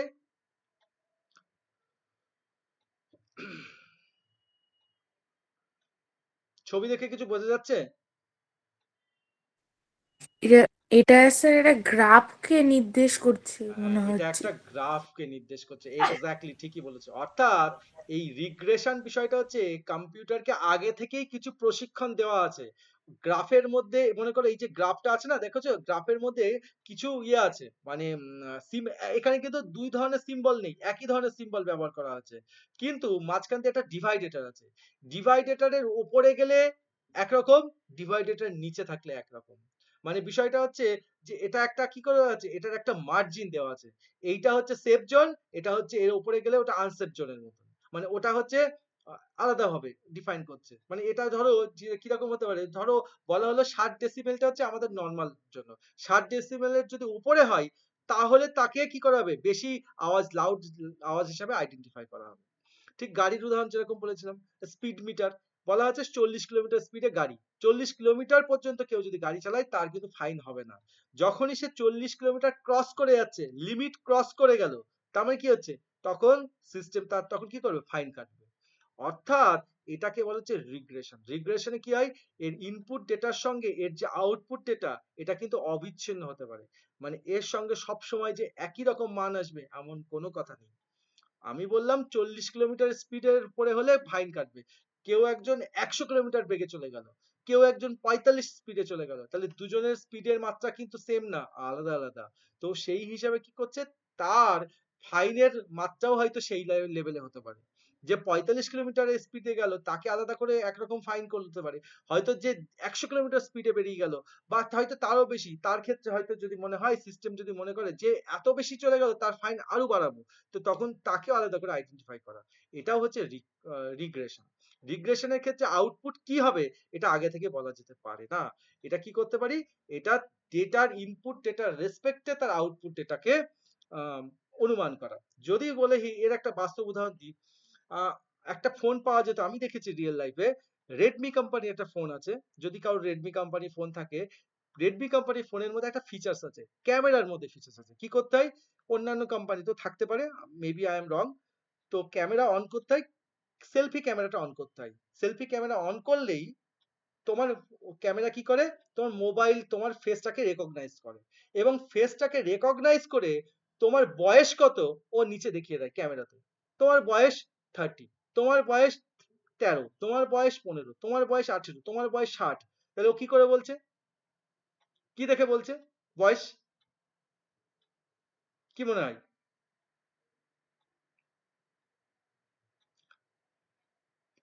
তাহলে আমরা তো নিশ্চয়ই জানি। আচ্ছা তোমার এবার আমরা তো একজন 60 বছরের বৃদ্ধ মানুষের চেহারা, একজন 30 বছরের চেহারা, একজন 15 বছরের চেহারা, একজন 2 বছর বাচ্চার চেহারা একই রকম ফেস রেকগনাইজ হয় না, ফেসের ক্যাটাগরাইজ আলাদা হয়? আলাদা হয়। আলাদা হয়। এবার এর সঙ্গে কালো ফর্সা এর উপরে ডিপেন্ড করে? না। তা করে না। তার মানে কি কি ডিফাইন করছে? তাহলে সিস্টেমকে আগে থেকে ট্রেন করানো আছে। আচ্ছা, বয়স হয়ে গেলে আমাদের কি পড়ে, যাকে হিন্দিতে বলে কি ঝুরিয়া, না কি রিঙ্কেল, মানে ইংলিশে রিঙ্কেলস বলে, মানে চামড়া কুচকে যায়, তাই তো? এটা একটা বয়সের সিমটম। তারপরে চুল পেকে যায়, দাড়ি, মেল হলে তার দাড়ি গোঁফ পেকে যেতে পারে, মহিলা হলে তার কিছু সিমটমস আছে। তো আহ, আহ, চোখের, ফেসের তার কিছু সিমটমস আছে। সেই অনুযায়ী একটা 2 বছরের বাচ্চাকে 2 বছরের বাচ্চা হিসেবে ট্রিট করা, তাকে 18 বছরের না 20 বছর না 50 বছর না 100 বছর করবে কি 80 বছর করবে, সেটা কি করছে, তার বয়সটাকে আইডেন্টিফাই করছে। এবার মেবি ওখানে 2-5 বছর এদিক ওদিক হতে পারে, 30 বছরের কে হয়তো 35 বছর দেখিয়ে দিল, কি 30 বছরকে 20 বছর দিয়ে, 20 বছর নিশ্চয়ই দেখাবে না, 30 বছরকে হয়তো 25-26 দেখাতে পারে। কিন্তু এর মানে এই নয় যে 30 বছরের একটা লোকের ছবি নিয়ে তাকে বলবে যে 15 বছরের, তা বলবে না। কারণ তার কিছু ক্যারেক্টারিস্টিক্স আছে, সেই ক্যারেক্টারিস্টিক্স অনুযায়ী সে তার প্রিভিয়াস অবজেক্টের সঙ্গে এই অবজেক্টকে ম্যাচ করাবে, করিয়ে তাকে রিগ্রেশন করাবে, তারপরে সেখান থেকে কি করবে, তার একটা আউটপুট দেবে। তো এটার ক্ষেত্রে হচ্ছে আমাদের তাপমাত্রার ক্ষেত্রে ব্যবহার করা, দৈনিক তাপমাত্রা। যেমন আমরা যদি বলি গুগল ম্যাপে যদি কেউ খোলো, গুগল ম্যাপ নয় সরি, গুগল ওয়েদার খুলে দেখবে আগামী 10 ডেজ, আগামী 10 দিনের ওয়েদার কেমন হবে দেখিয়ে দেয়। কিন্তু আগামী 10 দিন কি হবে গুগল কি দেখে এসছে? গুগল ওয়েদার, তাহলে ও এই আগামী 10 দিন সূর্য উঠবে, বৃষ্টি হবে না কি হবে, ও কি করে অ্যান্সার দিচ্ছে? কারণ ওর কাছে প্রিভিয়াস রেকর্ড আছে, একদিন দুদিনে না, বিগত 50 বছরের রেকর্ড আছে। কি আছে, যে ও 2024 সালে এই সময় এই ডেটে এরকম হয়েছিল, 25 সালে এরকম হয়েছিল, 23 সালে এমন হয়েছিল, 22 সালে এমন হয়েছিল, এরকম দেখা যাচ্ছে বিগত 30 বছর 40 বছর ডেটা আছে। সেই রেসপেক্টে ও অ্যাজাম্পশন করে তার আপকামিং 10 ডেজের ওয়েদার ও ডিফাইন করেছে। মেবি ওখান থেকে চেঞ্জ হতে পারে, কিন্তু সেটা কতটা চেঞ্জ হতে পারে 5 থেকে 10%, 15%, কারণ ওর কাছে হিউজ ডেটা আছে, সেই ডেটার রেসপেক্ট টু আউটপুট বার করছে। এটাকেই বলা হচ্ছে রিগ্রেশন। বোঝা গেল? ক্লিয়ার হচ্ছে কি? তো বেসিক্যালি হ্যাঁ সুপারভাইজ লার্নিং এর একটু সুবিধাগুলো পড়বে, একটু সুবিধা পড়বে, একটু অসুবিধা পড়বে, জাস্ট দুটো তিনটে জিনিস। আর এখান থেকে যেটা পড়ে নেবে ভালো করে, ক্লাসিফিকেশন কি জিনিস, রিগ্রেশন কি জিনিস, এটা তো পড়লে। আর এর সঙ্গে কি হচ্ছে, এখান থেকে একটা করে এর কি হলো পার্থক্য, জাস্ট ক্লাসিফাইড কি, রিগ্রেশন কি। ক্লাসিফাইড কি জন্য ব্যবহার করা হয়, রিগ্রেশন কি জন্য ব্যবহার করা হয়, তো এই তো বেসিক্যালি জিনিস। তো এটা হচ্ছে সুপারভাইজড এর মধ্যে গেল। সেম একই রকম আনসুপারভাইজডও আছে। সুপারভাইজ যদি বোঝা থাকে, আনসুপারভাইজড আশা করি বুঝতে পারবে। একটু আমি বলে দিই, এই যে ছবিটা যদি দেখো, একটু আমি আনসুপারভাইজড একটু আলোচনা করে দিই, তাহলে তোমরা পরেরটা ইজি। আনসুপারভাইজডটা সবচেয়ে বেশি সোজা। ছবিতে দেখো, এখানেও কিছু ইনপুট দেওয়া আছে, এখানেও কিছু আউটপুট দেওয়া আছে, আছে তো? কিন্তু আউটপুটটা কি রেসপেক্টে বানিয়েছে, কেউ কি একটু বলতে পারবে কি রেসপেক্টে বানিয়েছে আউটপুটটা, বা আউটপুটের মধ্যে কোনো ভুল করেছে কি করেনি? স্যার ওই যে সেই একটা মানে ক্যাপসিকাম কি রেড কালার। আচ্ছা, তাহলে ও যে এখানে দেখো, যেটা সুপারভাইজ ছিল সেখানেও তো ক্যাটাগরি করেছিল, আনসুপারভাইজড ও ক্যাটাগরি করেছে। কিন্তু কি কাজটা ও সুপারভাইজড করেছিল, আনসুপারভাইজড এসে যে মিস্টেকটা করেছে, কি মিস্টেক করেছে ও? সবুজ ক্যাপসিকাম আর লাল ক্যাপসিকামকে এক জায়গায় রেখে দিয়েছে। এক জায়গায় রেখে দিয়েছে। তাহলে ও কার উপরে ডিফাইন করে ক্যাটাগরি করেছে, মানে ক্লাসিফিকেশনটা কার উপরে করেছে? শুধু ভেজিটেবলস এর সবজি ক্লাসিফিকেশন। সবাই ভেজিটেবল, অনিয়নও এখানে ভেজিটেবল। আমাদের কি বলে, আরে টার্ম মাথায় আসছে না, বেগুন রে কি বলে জানি না, স্যার, স্যার হ্যাঁ কোনটা কোন মানে কোন ক্যাটাগরির মধ্যে পড়ছে, মানে হ্যাঁ হ্যাঁ, ভেজিটেবলস এর মধ্যে একটা এক্স্যাক্টলি। যে আলাদা আলাদা ও ইন্ডিভিজুয়াল এর কার মধ্যে উপরে জোর পড়ছে। দিয়েছে বলতো, এখানে এআই কার উপরে জোর দিয়েছে, এখানে এআই জোর দিয়েছে তার হচ্ছে শেপের উপরে, শেপ। বুঝে গেছে? দেখো, ভেজিটেবলের মধ্যে ও যতগুলো বেগুন আছে, বেগুনের শেপ গুলো একই রকম, বেগুনগুলোকে আলাদা করে ডিফাইন করেছে। আচ্ছা, অনিয়নের শেপ গুলো একরকম, অনিয়নকে ডিফাইন করেছে। কিন্তু যদি দেখা যায় ক্যাপসিকাম, দেখো, গ্রিন ক্যাপসিকাম, রেড ক্যাপসিকাম, দুটোই ক্যাপসিকাম, তো দুটোকে একই সঙ্গে ধরেছে। কিন্তু অ্যাকচুয়ালি তো green capsicum, red capsicum shape এক, কিন্তু অরিজিনালি তো দুটো জিনিস আলাদা। আলাদা মানে কি, ক্যারেক্টারিস্টিক্স একই কিন্তু শেপ একই, কিন্তু রং আলাদা, তাই না? প্রশ্ন হচ্ছে এখানে ও আলাদা করতে পারেনি কেন? এর পেছনে একটাই কারণ, কারণ ওর কাছে কোনো লেবেলিং নেই। আগে যদি একটু মনে করে থাকো, লেবেলিং দেওয়া ছিল, লেবেলিং করে যদি বলা থাকতো এই শেপটা, এই যে এখানে বলা আছে এটা হচ্ছে ব্যাঙ্গেন, তাই তো? এটা হচ্ছে আমাদের ক্যাপসিকাম, এটা রেড ক্যাপসিকাম, এটা গ্রিন ক্যাপসিকাম, এটা অনিয়ন।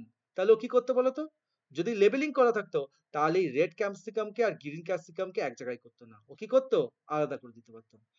আনসুপারভাইজড এর ক্ষেত্রে কি হতে পারে, আনসুপারভাইজড এর ক্ষেত্রে লেবেলিং থাকে না, এখানে উইদাউট, এই দেখো বলেই দিয়েছে, এখানে কি করেছে, লেবেলহীন ডেটা থাকে, লেবেলহীন, তাই না? ফলে এখানে কি করছে, এখানে বলে দেওয়া নেই, কোনো হিন্টস দেওয়া নেই, তোমাকে কি করতে হবে, রিয়েলিস্টিক উদাহরণ, মানে রিয়েল লাইফ থেকে তোমাকে কি করতে হবে, সেই ডেটাগুলোর মধ্যে থেকে ডেটার প্যাটার্নগুলোকে আইডেন্টিফাই করতে হবে, অর্থাৎ কাঠামোগত বা সম্পর্কগত, এই যে কাঠামো, কাঠামো মানে কি স্ট্রাকচারগত, সেই জিনিসগুলোকে নিজে নিজেই খুঁজে বার করতে হবে। অর্থাৎ এখানে তো আমাকে কেউ হেল্প করে বলে দেবে না, এটা হচ্ছে বেগুন, এটা হচ্ছে পেঁয়াজ, এটা হচ্ছে রেড ক্যাপসিকাম, এটা হচ্ছে গ্রিন ক্যাপসিকাম।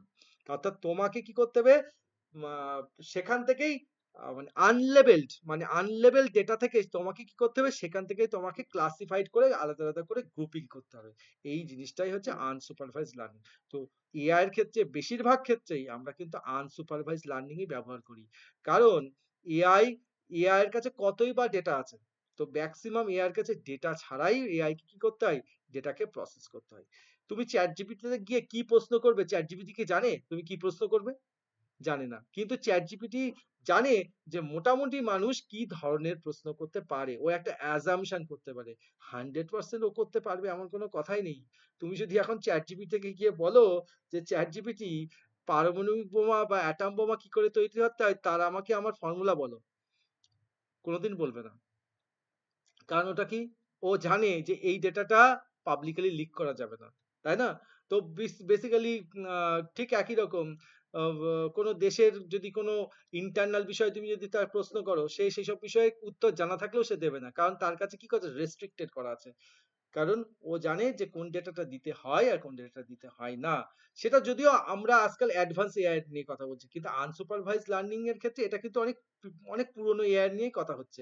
কারণ আনসুপারভাইজ লার্নিং মানে হচ্ছে এখান থেকে আউটপুট কি হবে, তোমাকে ইনপুট তথ্যের উপরে বেস করেই বানাতে হবে, তুমি আগে থেকে প্রেডিকশন করতে পারছো না। যেমন ঠিক যেমন একদম রিয়েল উদাহরণ হচ্ছে তোমরাই যদি ধরো, তোমাদেরকে প্রত্যেকটা টিচার সারা বছর ধরে বহু কিছু পড়িয়েছে, কিন্তু পরীক্ষার হলে কি প্রশ্ন আসবে কেউ জানে? কেউ জানে না। তাহলে তোমাকে পরীক্ষার হলে বসেই ডিফাইন করতে হবে, আচ্ছা যা যা স্যার শিখিয়েছে সেই জিনিসকে অবজেক্ট গুলোকে মাথায় রেখেই তোমাকে ফাইনালি তোমাকে তখন অবজার্ভ করতে হবে, এবং তোমাকেই সঠিক কোন উত্তরটা দেব বা কোনটায় যাব, তোমাকে সেখানেই তোমাকে কি করতে হবে, তোমাকে সেখানে চুজ করতে হবে। তো এটা হচ্ছে একটা আনসুপারভাইজড লার্নিং এর একটা রিয়েলিস্টিক উদাহরণ যদি ধরতে হয়, সেটা একটা এক্সামের ক্ষেত্রে হতে পারে। প্র্যাকটিস প্র্যাকটিস প্র্যাকটিস, তুমি টেস্ট পেপার ঘেটে ফেলেছো, কিন্তু পরীক্ষার হলে যে প্রশ্ন আসবে সেই প্রশ্নের সঙ্গে টেস্ট পেপারে দেখা যাচ্ছে তুমি 50টা সেট কমপ্লিট করেছো, তার মধ্যে নাও আসতে পারে, একদম ডিফারেন্ট টাইপের প্রশ্ন আসতে পারে। তো এটাই হচ্ছে আনসুপারভাইজড, মানে কি আসবে, বাস্তবে কি আসবে কেউ জানে না, আনপ্রেডিক্টেবল জিনিসটা, সেটাই হচ্ছে আনসুপারভাইজড লার্নিং এর মধ্যে আসে। তো এইটা একটু পড়বে। এই আনসুপারভাইজড লার্নিং এর মধ্যে দুটো জিনিস আছে, ওই একই জিনিস, যেমন ক্লাসিফিকেশন বলেছিলাম, এটা হচ্ছে এখানে দুটো কাজ করে, একটা হচ্ছে ক্লাস্টারিং করে। ওই ক্লাস্টারিং কিছুই না, ওই একই জিনিস, দেখো সেম ডেটা, ওই ডেটাগুলোকে টমেটো গুলোকে আলাদা করে, বিনস গুলোকে আলাদা করে, ব্রোকলি গুলোকে আলাদা করছে, ঠিক একই রকম ভাবে এই কাজটা করছে। এটাই হচ্ছে কি ক্লাস্টারিং এর কাজ। ক্লাস্টারিং আর ক্লাসিফিকেশন জিনিসটা একই, শুধু মাইনর কিছু পার্থক্য আছে, এখানে লেবেলিং থাকে না, ওখানে লেবেলিং থাকে। আর এখানে আরেকটা জিনিস আছে, অ্যাসোসিয়েশন আছে। অ্যাসোসিয়েশন মানে হচ্ছে, এটা শপিং মলেরা ব্যবহার করে। মনে করো তুমি ব্রেড কিনেছো, ব্রেড কিনেছো মানে কি, ব্রেড, এবার ওরা আগে থেকেই জানে যে ব্রেড কিনেছে, ও ব্রেড তো শুধু কিনবে না, ব্রেডের সঙ্গে কি কিনতে পারে, ও এর সঙ্গে না বাটার কিনতে পারে, তাহলে কি আছে, ব্রেডের সঙ্গে অটোমেটিকলি তোমাকে বাটার অপশন দেখাচ্ছে। তুমি মোবাইল কিনেছো, ও মোবাইলের সঙ্গে কি আছে, তুমি একটা স্ক্রিন প্রোটেক্টর কিনতে পারো, তুমি একটা মোবাইলের কভার কিনতে পারো, দেখবে অপশনাল তোমাকে অ্যামাজন ফ্লিপকার্ট ওর সঙ্গে ওই প্রোডাক্টটা তোমাকে মার্চ করার অপশন দিয়ে দিচ্ছে। কেন? এটা ও প্রেডিক্টেবল, ও এই প্রোডাক্টের সঙ্গে এটা মানুষ কেনে সাধারণত। তো এটা হচ্ছে বিষয়। তাহলে অ্যাসোসিয়েশন মানে কি, একটা ডেটার সঙ্গে আরেকটা ডেটা কি আছে, লিঙ্ক আপ খুঁজে নেয়। ঠিক এই কাজটাই করে হচ্ছে কি আমাদের অ্যাসোসিয়েশন, এটা এআই করে, অটোমেটিকলি করে। তো এইরকমই জিনিসটা হচ্ছে ডাইমেনশনাল যে রিডাকশন আছে।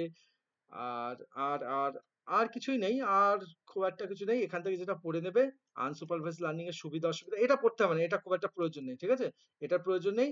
আনসুপারভাইজ লার্নিং এর সুবিধাটা, আনসুপারভাইজ অসুবিধা, একটু সুবিধা অসুবিধা পড়ে দেবে, সোজা জিনিস।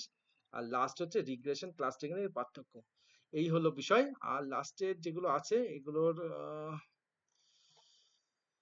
এগুলো কয়েকটা পার্থক্যই আছে, ওই একই জিনিসের পার্থক্যগুলো আছে। নিউরাল নেটওয়ার্কটা আমি তোমাদেরকে পরের দিন আলোচনা করবো, নিউরাল নেটওয়ার্কটা থাক, আমি নিউরাল নেটওয়ার্কটা পরের দিন, এটা একটু বোঝানোর ব্যাপার আছে, নিউরাল নেটওয়ার্কটা পরের দিন বোঝাবো।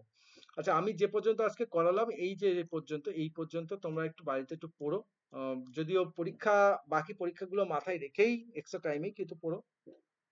আর আছো কজন একটু দেখি, যদি বলো তাহলে আমি, যারা আছো, যদি তোমরা বলো আমি কিন্তু আর 5টা মিনিট টাইম নিয়ে স্কুল করাবো। আর যদি তোমরা চাও তাহলে করাবো, না চাইলে করাবো না, বলো এবার তোমরা ডিসিশন। 5 মিনিট কার দিতে পারবে? হ্যাঁ স্যার। ওকে, বাকিরা? হ্যাঁ স্যার। হ্যাঁ স্যার। ঠিক আছে, চলো তাহলে আমরা তাহলে যেহেতু দেখো শুরু যখন হয়েছে, আর শুরু করতে গেলে তো আবার একটা সময় যাবে, তার চেয়ে 5-7 মিনিট গেলে আমরা স্কুলটা শেষ করে ফেলি, এবং স্কুলটা দরকারও আমাদের জন্য। ঠিক আছে, তো দাঁড়াও, আমি একটু স্কুলটা, খাতা পেন নিয়ে নাও, ফটাফট করে করে ফেলো, মানে তুলে নেও তোমরা, আমি লিখে দিচ্ছি, তোমরাও একটু তুলে নাও। আমি যে পর্যন্ত করিয়েছিলাম তারপরে আমি করিয়ে দিচ্ছি, 1 মিনিট হোল্ড, লোড হয়ে যাক।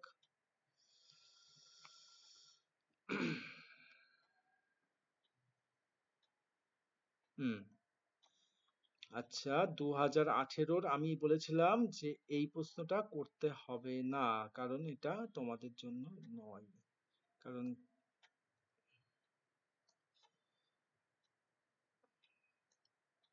এটা লাগবে না।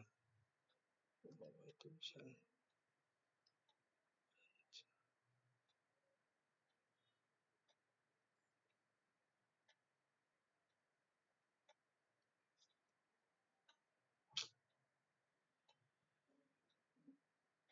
Just minute. আচ্ছা, তো এরপরে সালের প্রশ্ন আছে। উম হুম 2017 যদি প্রশ্ন আসি, দেখো প্রশ্নটা দেখতে পাচ্ছ সকলে? আমি এই যে এসকিউএল কমান্ডের যে প্রশ্নটা, এই যে প্রশ্নটা 2 দাগের প্রশ্নটা দেখতে পাচ্ছ তো? এখানে বলেছে কি, একটা দিয়ে দিয়েছে, বলেছে যে স্টুডেন্ট স্কলার বলে একটা টেবিল দিয়েছে, তাই তো? টেবিলটা দিয়েছে, দিয়ে বলেছে এর এসকিউএল কমান্ড গুলো বার করো। প্রথম কোশ্চেন কি বলেছে? বলেছে ফিজিক্স আর কম্পিউটার সায়েন্সের স্কলারদের রেকর্ড গুলিকে দেখাও। কি বলতে চেয়েছে বোঝা গেছে? বলেছে স্টুডেন্ট স্কলার টেবিল থেকে ফিজিক্স আর কম্পিউটার সায়েন্সের যে স্কলার, যারা এই সাবজেক্টের যারা আছে, তাদেরকে তাদের রেকর্ড গুলো দেখাও। তাহলে উত্তর কি হবে? সিলেক্ট ফিজিক্স কমা দিয়ে কম্পিউটার সায়েন্স আচ্ছা, ফ্রম স্টুডেন্ট স্কলার তারপরে সেমিকোলন। সিলেক্ট কি হবে আগে বলো, আমি শুনতে পারলাম না। সিলেক্টের পরে কি লিখবো? সিলেক্ট ফিজিক্স কমা দিয়ে কম্পিউটার আচ্ছা, কম্পিউটার সায়েন্স তারপরে হচ্ছে ফ্রম স্টুডেন্ট স্কলার। আচ্ছা, ঠিক আছে। আচ্ছা, কেউ লিখবে না কিন্তু, আমি আগে ডিফাইন করি তারপরে আসছি। আমি কিন্তু আগে কোশ্চেন জিজ্ঞাসা করবো তারপরে খাতায় তুলবে। আচ্ছা, select physics comma computer from কোন টেবিল? টেবিলের নাম কি ছিল? Student scholar.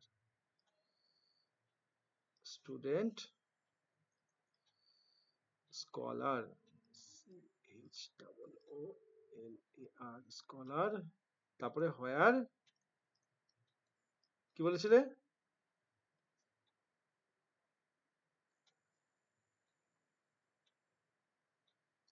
আচ্ছা, এটা কি পাপড়ি বললে? হ্যাঁ স্যার। আচ্ছা, তো বাকিদের কাছে যদি প্রশ্ন করি, পাপড়ি কি ঠিক বলেছে? এটা কি তাই চেয়েছে?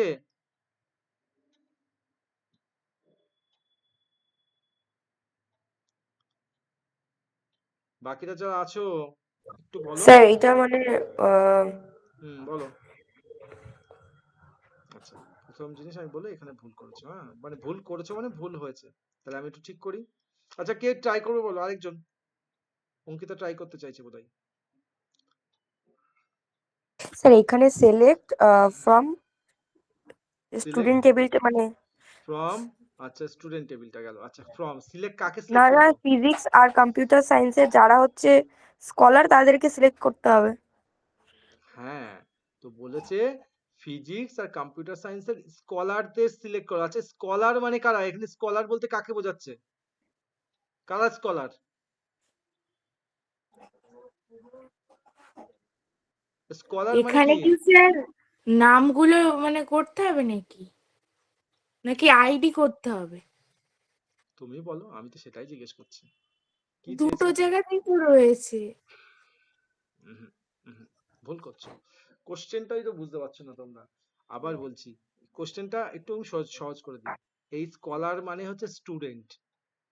ফিজিক্স ও কম্পিউটার সায়েন্সের স্টুডেন্টদের রেকর্ড গুলি দেখাও। বলো তাহলে কি হবে? স্কলার মানে হচ্ছে যারা স্কলার। স্কলার কারা? যারা স্টুডেন্ট তারা সকলে স্কলার। কে scholar? A Chowdhury, B Roy, P Das, W Ahmad, S Sinha, এরা সকলেই স্কলার। স্কলার মানে সকলে স্টুডেন্ট। তো সকলের কি চেয়েছে? তাদের রেকর্ড গুলি দেখাও। এই রেকর্ড গুলি দেখাও মানে কি? কি দেখাও তাদের?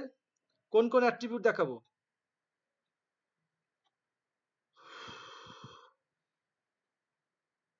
বলে দিয়েছে। স্টুডেন্ট স্কলার আইডি দেখাও, স্কলার নেম দেখাও, সাবজেক্ট দেখাও, স্টাইপেন্ড দেখাও, রিসার্চ ইনস্টিটিউট দেখাও, বলে দিয়েছে কোনোটা? এইটাই দেখাও না, ওরকম কিছু বলেছে? বলেনি। তাহলে তাহলে তো বলেছে, তাহলে তাহলে স্যার সিলেক্ট ওই স্টার দিয়ে ওই select star, exactly, select star student scholar দিয়ে হবে। From student scholar.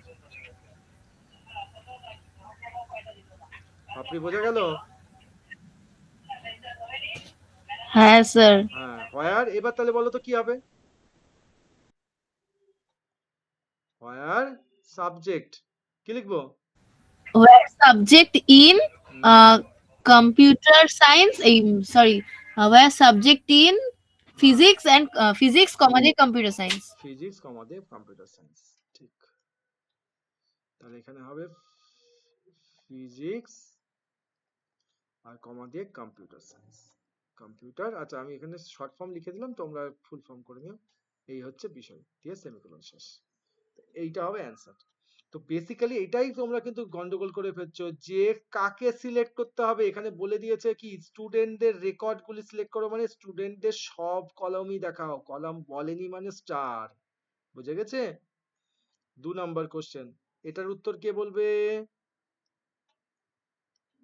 স্টুডেন্ট 2 থেকে স্টুডেন্ট 4 পর্যন্ত স্কলার আইডির স্কলারদের নেম ও সাবজেক্ট দেখাও। বলো কে বলবে?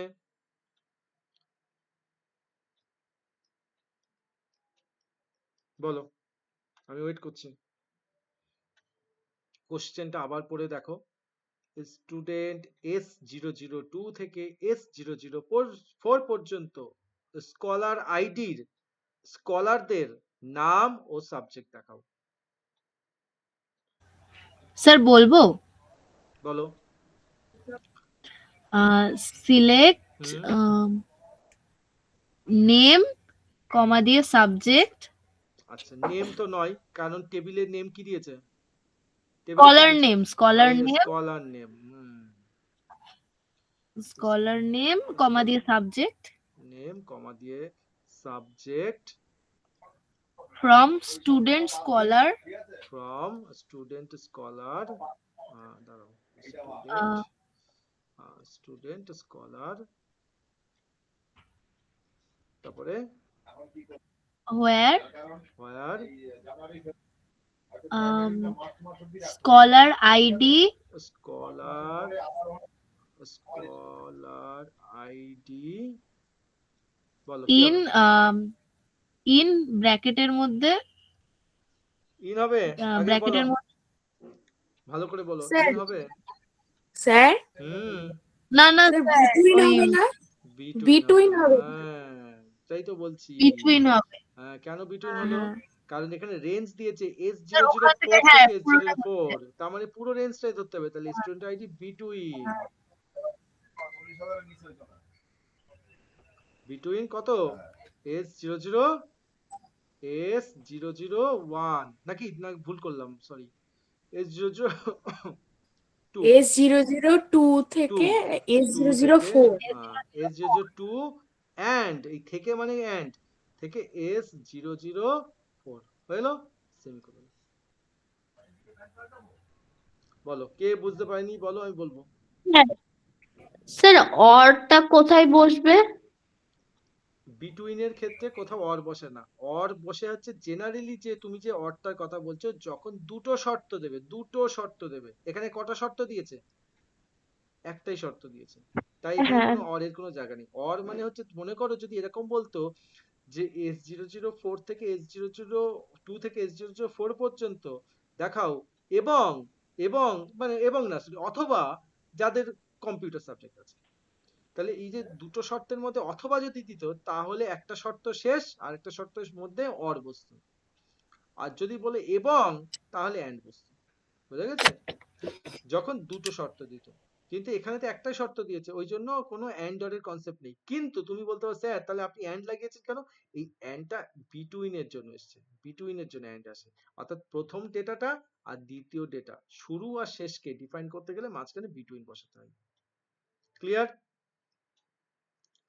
তারপরে সি দাগ, বলেছে সমস্ত স্কলারদের ডিটেলস দেখাও যারা এবিসি ইনস্টিটিউটে কাজ করে না। বলো এটা কে বলবে? এটা খুব ভালো প্রশ্ন।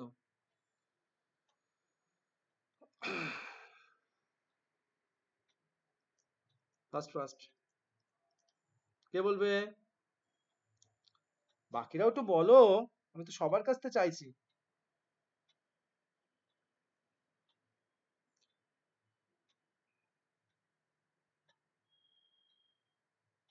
বাকি সব নীরব দর্শক নাকি? অঙ্কিতা বলো। স্যার স্যার আমার নেট শেষ হয়ে গেছে, আমি কিছু দেখতেই পাচ্ছি না স্যার। ও তুমি কিছু দেখতেই পাচ্ছ না, আচ্ছা তাহলে আর কি করা যাবে। আচ্ছা অর্পিতা, স্যার বলবো হ্যাঁ বলো বলো। সিলেক্ট সিলেক্ট ওই star star from student from student. ওই স্কলার ওই এবার কি হবে? স্টুডেন্ট স্কলার ফ্রম স্টুডেন্ট না, ফর স্টুডেন্ট স্কলার। হ্যাঁ হোয়ার হ্যাঁ স্কলার হোয়ার। ইনস্টিটিউট এবার ওই বলেছে কি রিসার্চ এবিসি ইনস্টিটিউটে পড়ে। হ্যাঁ হ্যাঁ হ্যাঁ, তাহলে research institute research institute not in institute not not in. হুম, আসতে পারে স্যার নট অবশ্যই হ্যাঁ আসতে পারে তো। নট নট ইন মানে ইন কি? হ্যাঁ তাহলে তাহলে এবিসি হবে তাহলে ওই এবিসি। ইনভার্টেড কমার মধ্যে এবিসি দিয়ে তারপর semicolon very good very good, একদম সঠিক বলেছো, ঠিক এইটাই হবে। যেমন কোশ্চেনে বলেছে, যখন কি বলেছে, বলেছে কিন্তু এদেরকে বাদে। তো বাদে মানে কি? Not in. থাকলে যদি হতো তাহলে হতো ইন, কিন্তু যেহেতু বাদ দিতে বলেছে তাই সেখানে আমরা কি ইউজ করলাম? নট ইন ইউজ করলাম। ক্লিয়ার? আচ্ছা আর কি প্রশ্ন আছে একটু দেখে নি, বাকিটা দেখে নি। আচ্ছা এই প্রশ্নটা একটু দেখে নাও, আমি জাস্ট একটু বলে দিচ্ছি, এটা আর করাচ্ছি না, তবে জাস্ট একটু দেখে রাখো। রিলেশন অ্যালজেব্রা থেকেও কিন্তু এরকম প্রশ্ন আসতে পারে। বলেছে রিলেশন অ্যালজেব্রা দুটো টেবিল দিয়েছে, স্যাম্পল এ টেবিল, স্যাম্পল বি টেবিল। প্রথমে বলেছে যে টেবিল ওয়ান এর সমস্ত রেকর্ডগুলি আউটপুটে দেখানো সিনট্যাক্স লেখো। টেবিল ওয়ান মানে কে? টেবিল ওয়ান মানে কে? স্যাম্পল এ। স্যাম্পল এ টেবিল। তাহলে বলেছে তার সমস্ত রেকর্ডগুলি দেখানোর সিনট্যাক্স লেখো। কি বলবো, কি লিখবো? রিলেশন অ্যালজেব্রায় কিন্তু। বলো কি হবে? দেখি কে বলতে পারে।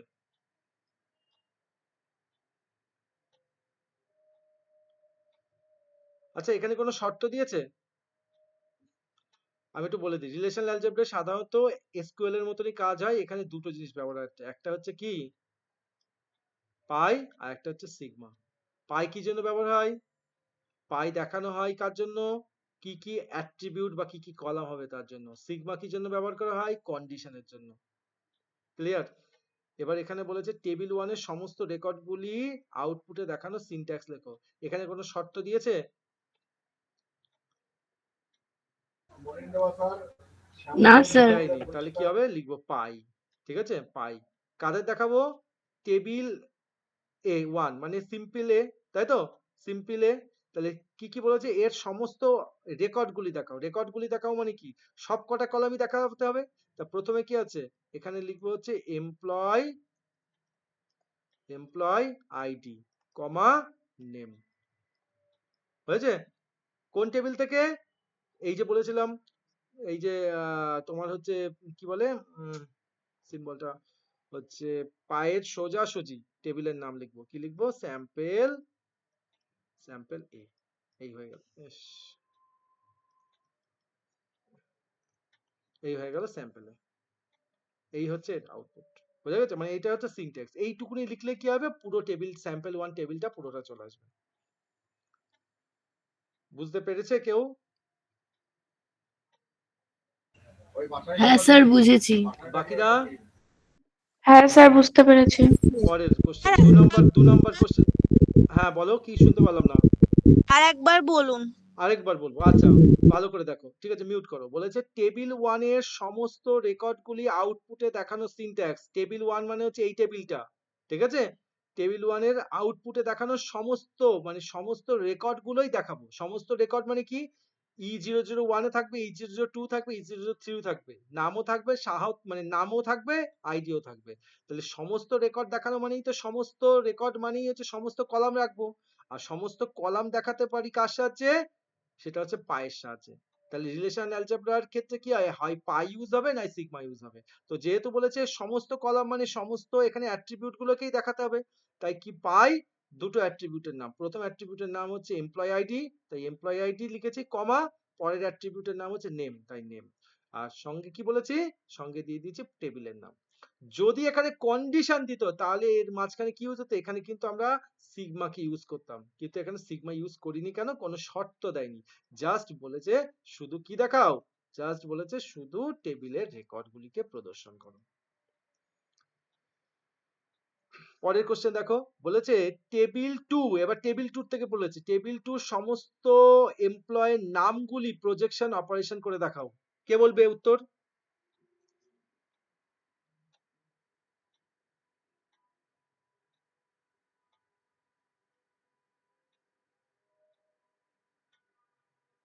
টেবিল 2 এর সমস্ত এমপ্লয়ের নামগুলি প্রজেকশন অপারেশন ব্যবহার করে দেখাও, কি হবে?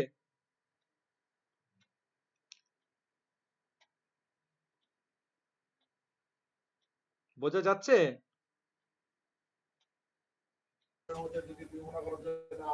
স্যার পাই আনতে হবে তো, প্রজেকশন অপারেশন বলেছে। প্রজেকশনের জন্য পাই, তারপরে নেম দেখাতে বলেছে, নেম, তারপরে শুধু নেম দেখাতে বলেছে, তাহলে কি লিখবো, নিচে লিখবো ওই নিচে আন্ডারস্কোর লিখবো নেম। আর কিছু চেয়েছে? আইডি দেখাতে বলেছে, না, আইডি দেখাতে বলেছে, কোথা থেকে বলেছে, কোন টেবিল থেকে, কোন টেবিল টেবিল থেকে? 2 মানে স্যাম্পল বি, হয়ে গেল, স্যাম্পল বি। বাস এইটুকুনি, জাস্ট এইটুকুনি হয়ে গেলে এই আউটপুট কি আসবে, পুরো টেবিলটাই চলে আসবে। আউটপুট নিচে আউটপুট করে ফেলতে হবে, নিচে আউটপুট, আউটপুটে কি আসবে, পুরো স্যাম্পল বি টেবিলটাই আউটপুটে চলে আসবে। ক্লিয়ার? নেক্সট 3 দাগ, টেবিল 1 আর টেবিল 2 এর মধ্যে ইউনিয়ন অপারেশন করা সিনট্যাক্স হবে, বলো কি হবে? এটা তো খুব সোজা, টেবিল 1 আর টেবিল 2 এর মধ্যে কি বলেছে, ইউনিয়ন অপারেশন করতে হবে, তাহলে সিনট্যাক্স কি লিখবো, বলো কেউ একজন? স্যার প্রথমে ইউনিয়ন লিখতে হবে। প্রথমে ইউনিয়ন লিখতে হবে না,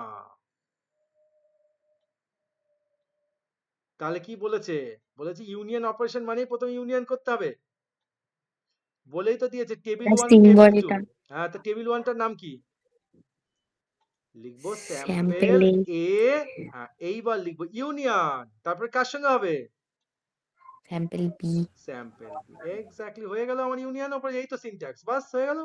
সেই বিয়ে বাড়ির মেনু কার্ড দেখেছো তো, পাত্র পাত্রী, মাঝখানে যেরকম থাকে পানের ছবি দেওয়া, বিভিন্ন রকম সিম্বল দেওয়া, ঠিক ইউনিয়ন সেরকম, এক পাশে পাত্র এক পাশে পাত্রী, মাঝখানে বসিয়ে দাও যে সিম্বল দিতে চাইছো, ঠিক ইউনিয়ন চেয়েছে তাই ইউনিয়ন বসিয়েছি, ইন্টারসেকশন হলে ইন্টারসেকশন বসাতাম, ডিফারেন্স হলে ডিফারেন্স বসাতাম। ক্লিয়ার হলো? এবার যদি বুঝে থাকো তাহলে ডি দাগ কি হবে বলো,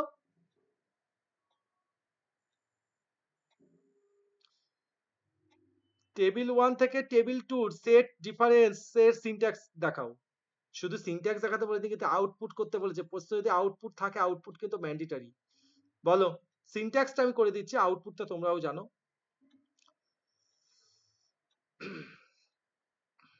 বলো কেউ, ডি দাগ, টেবিল 1 থেকে টেবিল 2 সেট ডিফারেন্সের সিনট্যাক্স দেখাও, কি লিখবো?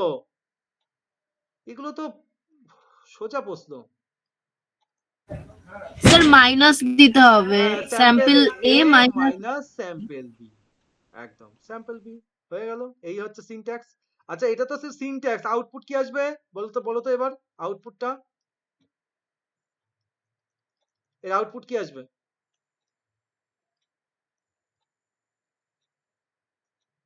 হেডিং কি ছিল টেবিলের, সরি ভুলে গেছি, একটা ছিল এমপ্লয় আইডি, একটা হচ্ছে নেম, তাই না? তাহলে একটা লিখলাম, আমি শর্টে লিখে দিলাম এমপ্লয় আইডি, আর একটা হচ্ছে নেম। বলো তাহলে এখানে কার থেকে কার মাইনাস হবে,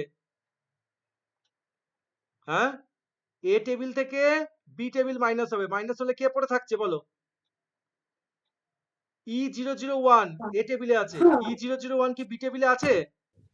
না স্যার। আছে, আর নেই, তাহলে থাকছে E001 থাকছে, E002 এ টেবিলে আছে, E002 বি টেবিলে আছে? নেই, নেই তো? নেই। কমন হলো না, তাহলে এও থেকে গেল। E003 এ টেবিলে আছে, E003 বি টেবিলে আছে? হ্যাঁ স্যার। হ্যাঁ, তাহলে এ মাইনাস হয়ে গেল, কমন গুলো মাইনাস হয়ে গেল। তাহলে পড়ে থাকলো কে কে? E002, E001 আর E002। তাহলে আউটপুটে কে আসবে? আউটপুটে আসবে হচ্ছে E001, E002। আর এখানে নাম যেটা আছে সেই নাম দুটো চলে আসবে। আর উপরে কি লিখবো? উপরে হচ্ছে এই সিনট্যাক্স, স্যাম্পল 1 মাইনাস স্যাম্পল 2, মানে স্যাম্পল এ মাইনাস স্যাম্পল বি। বোঝা গেল? হ্যাঁ স্যার। আচ্ছা, দেখি আর কোনো প্রশ্ন আছে কি? আরে আর আচ্ছা বাবা রে।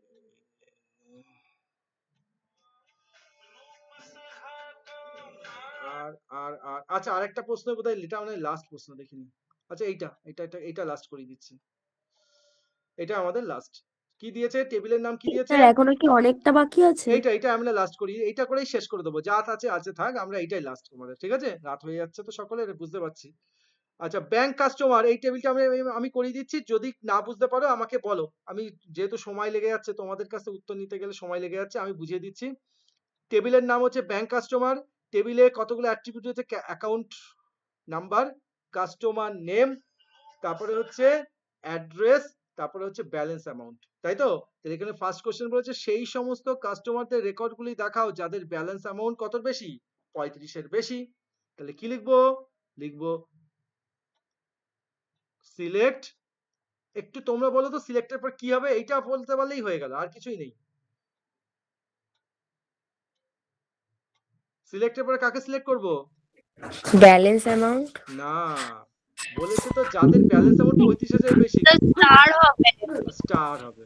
এইটাই তো বারবার ভুল করছো তোমরা, স্টার হবে। দেখো এখানে বলেছে সেই সমস্ত কাস্টমারদের রেকর্ড দেখাও, সমস্ত রেকর্ড দেখাও মানে স্টার। ফ্রম ব্যাংক, আমি এখানে ব্যাংক কাস্টমারটা শর্টে লিখলাম, বিসি মানে হচ্ছে ব্যাংক কাস্টমার। হোয়ার ব্যালেন্স, তাই তো? Balance amount. তাহলে ব্যালেন্স অ্যামাউন্ট কত বেশি? আমি তো শর্টে লিখলাম ব্যালেন্স অ্যামাউন্ট 35,000 এর বেশি। Greater than greater than 35,000। 35,000 হয়ে গেল। Option A complete. 2 দাগ, টেবিলটির রেকর্ডগুলিকে কাস্টমার নেমের অ্যালফাবেটিক অর্ডারে সাজাও। তাহলে কি হবে? সিলেক্ট, কি হবে? Star. Star from bank customer. এবার order by, order by name, তারপরে অর্ডার বাই, এএসসি, না নেম নয়, অর্ডার বাই এখানে কাস্টমার নেম। মানে হ্যাঁ, কাস্টমার নেম যা বলেছে তাই। হ্যাঁ, customer name ASC, ASC, single তারপরে সেমিকোলন। হয়ে গেল। বাস, 2 দাগ শেষ। লাস্ট সি দাগ, সেই সমস্ত কাস্টমারদের রেকর্ডগুলি দেখাও যাদের নামের শুরু এ দিয়ে। তাহলে কি হবে? Select star from bank customer. এবার হোয়ার নেম কাস্টমার নেম, লাইক, কারণ শুরু শেষ হলে কি হয়? Like operator. এবার শুরু বলেছে, তাহলে এ পার্সেন্টেজ, সেমিকোলন, শেষ। বোঝা গেল? কারোর ডাউট থাকলে বলতে পারো। হ্যাঁ ওকে, তাহলে আশা করি ক্লিয়ার হয়েছে। তো আমি আজ লাস্ট 30 সেকেন্ডের মতো ছেড়ে দিচ্ছি। তো তোমাদের তাহলে আগামী পরীক্ষা হচ্ছে 21 তারিখ, আর 21 তারিখে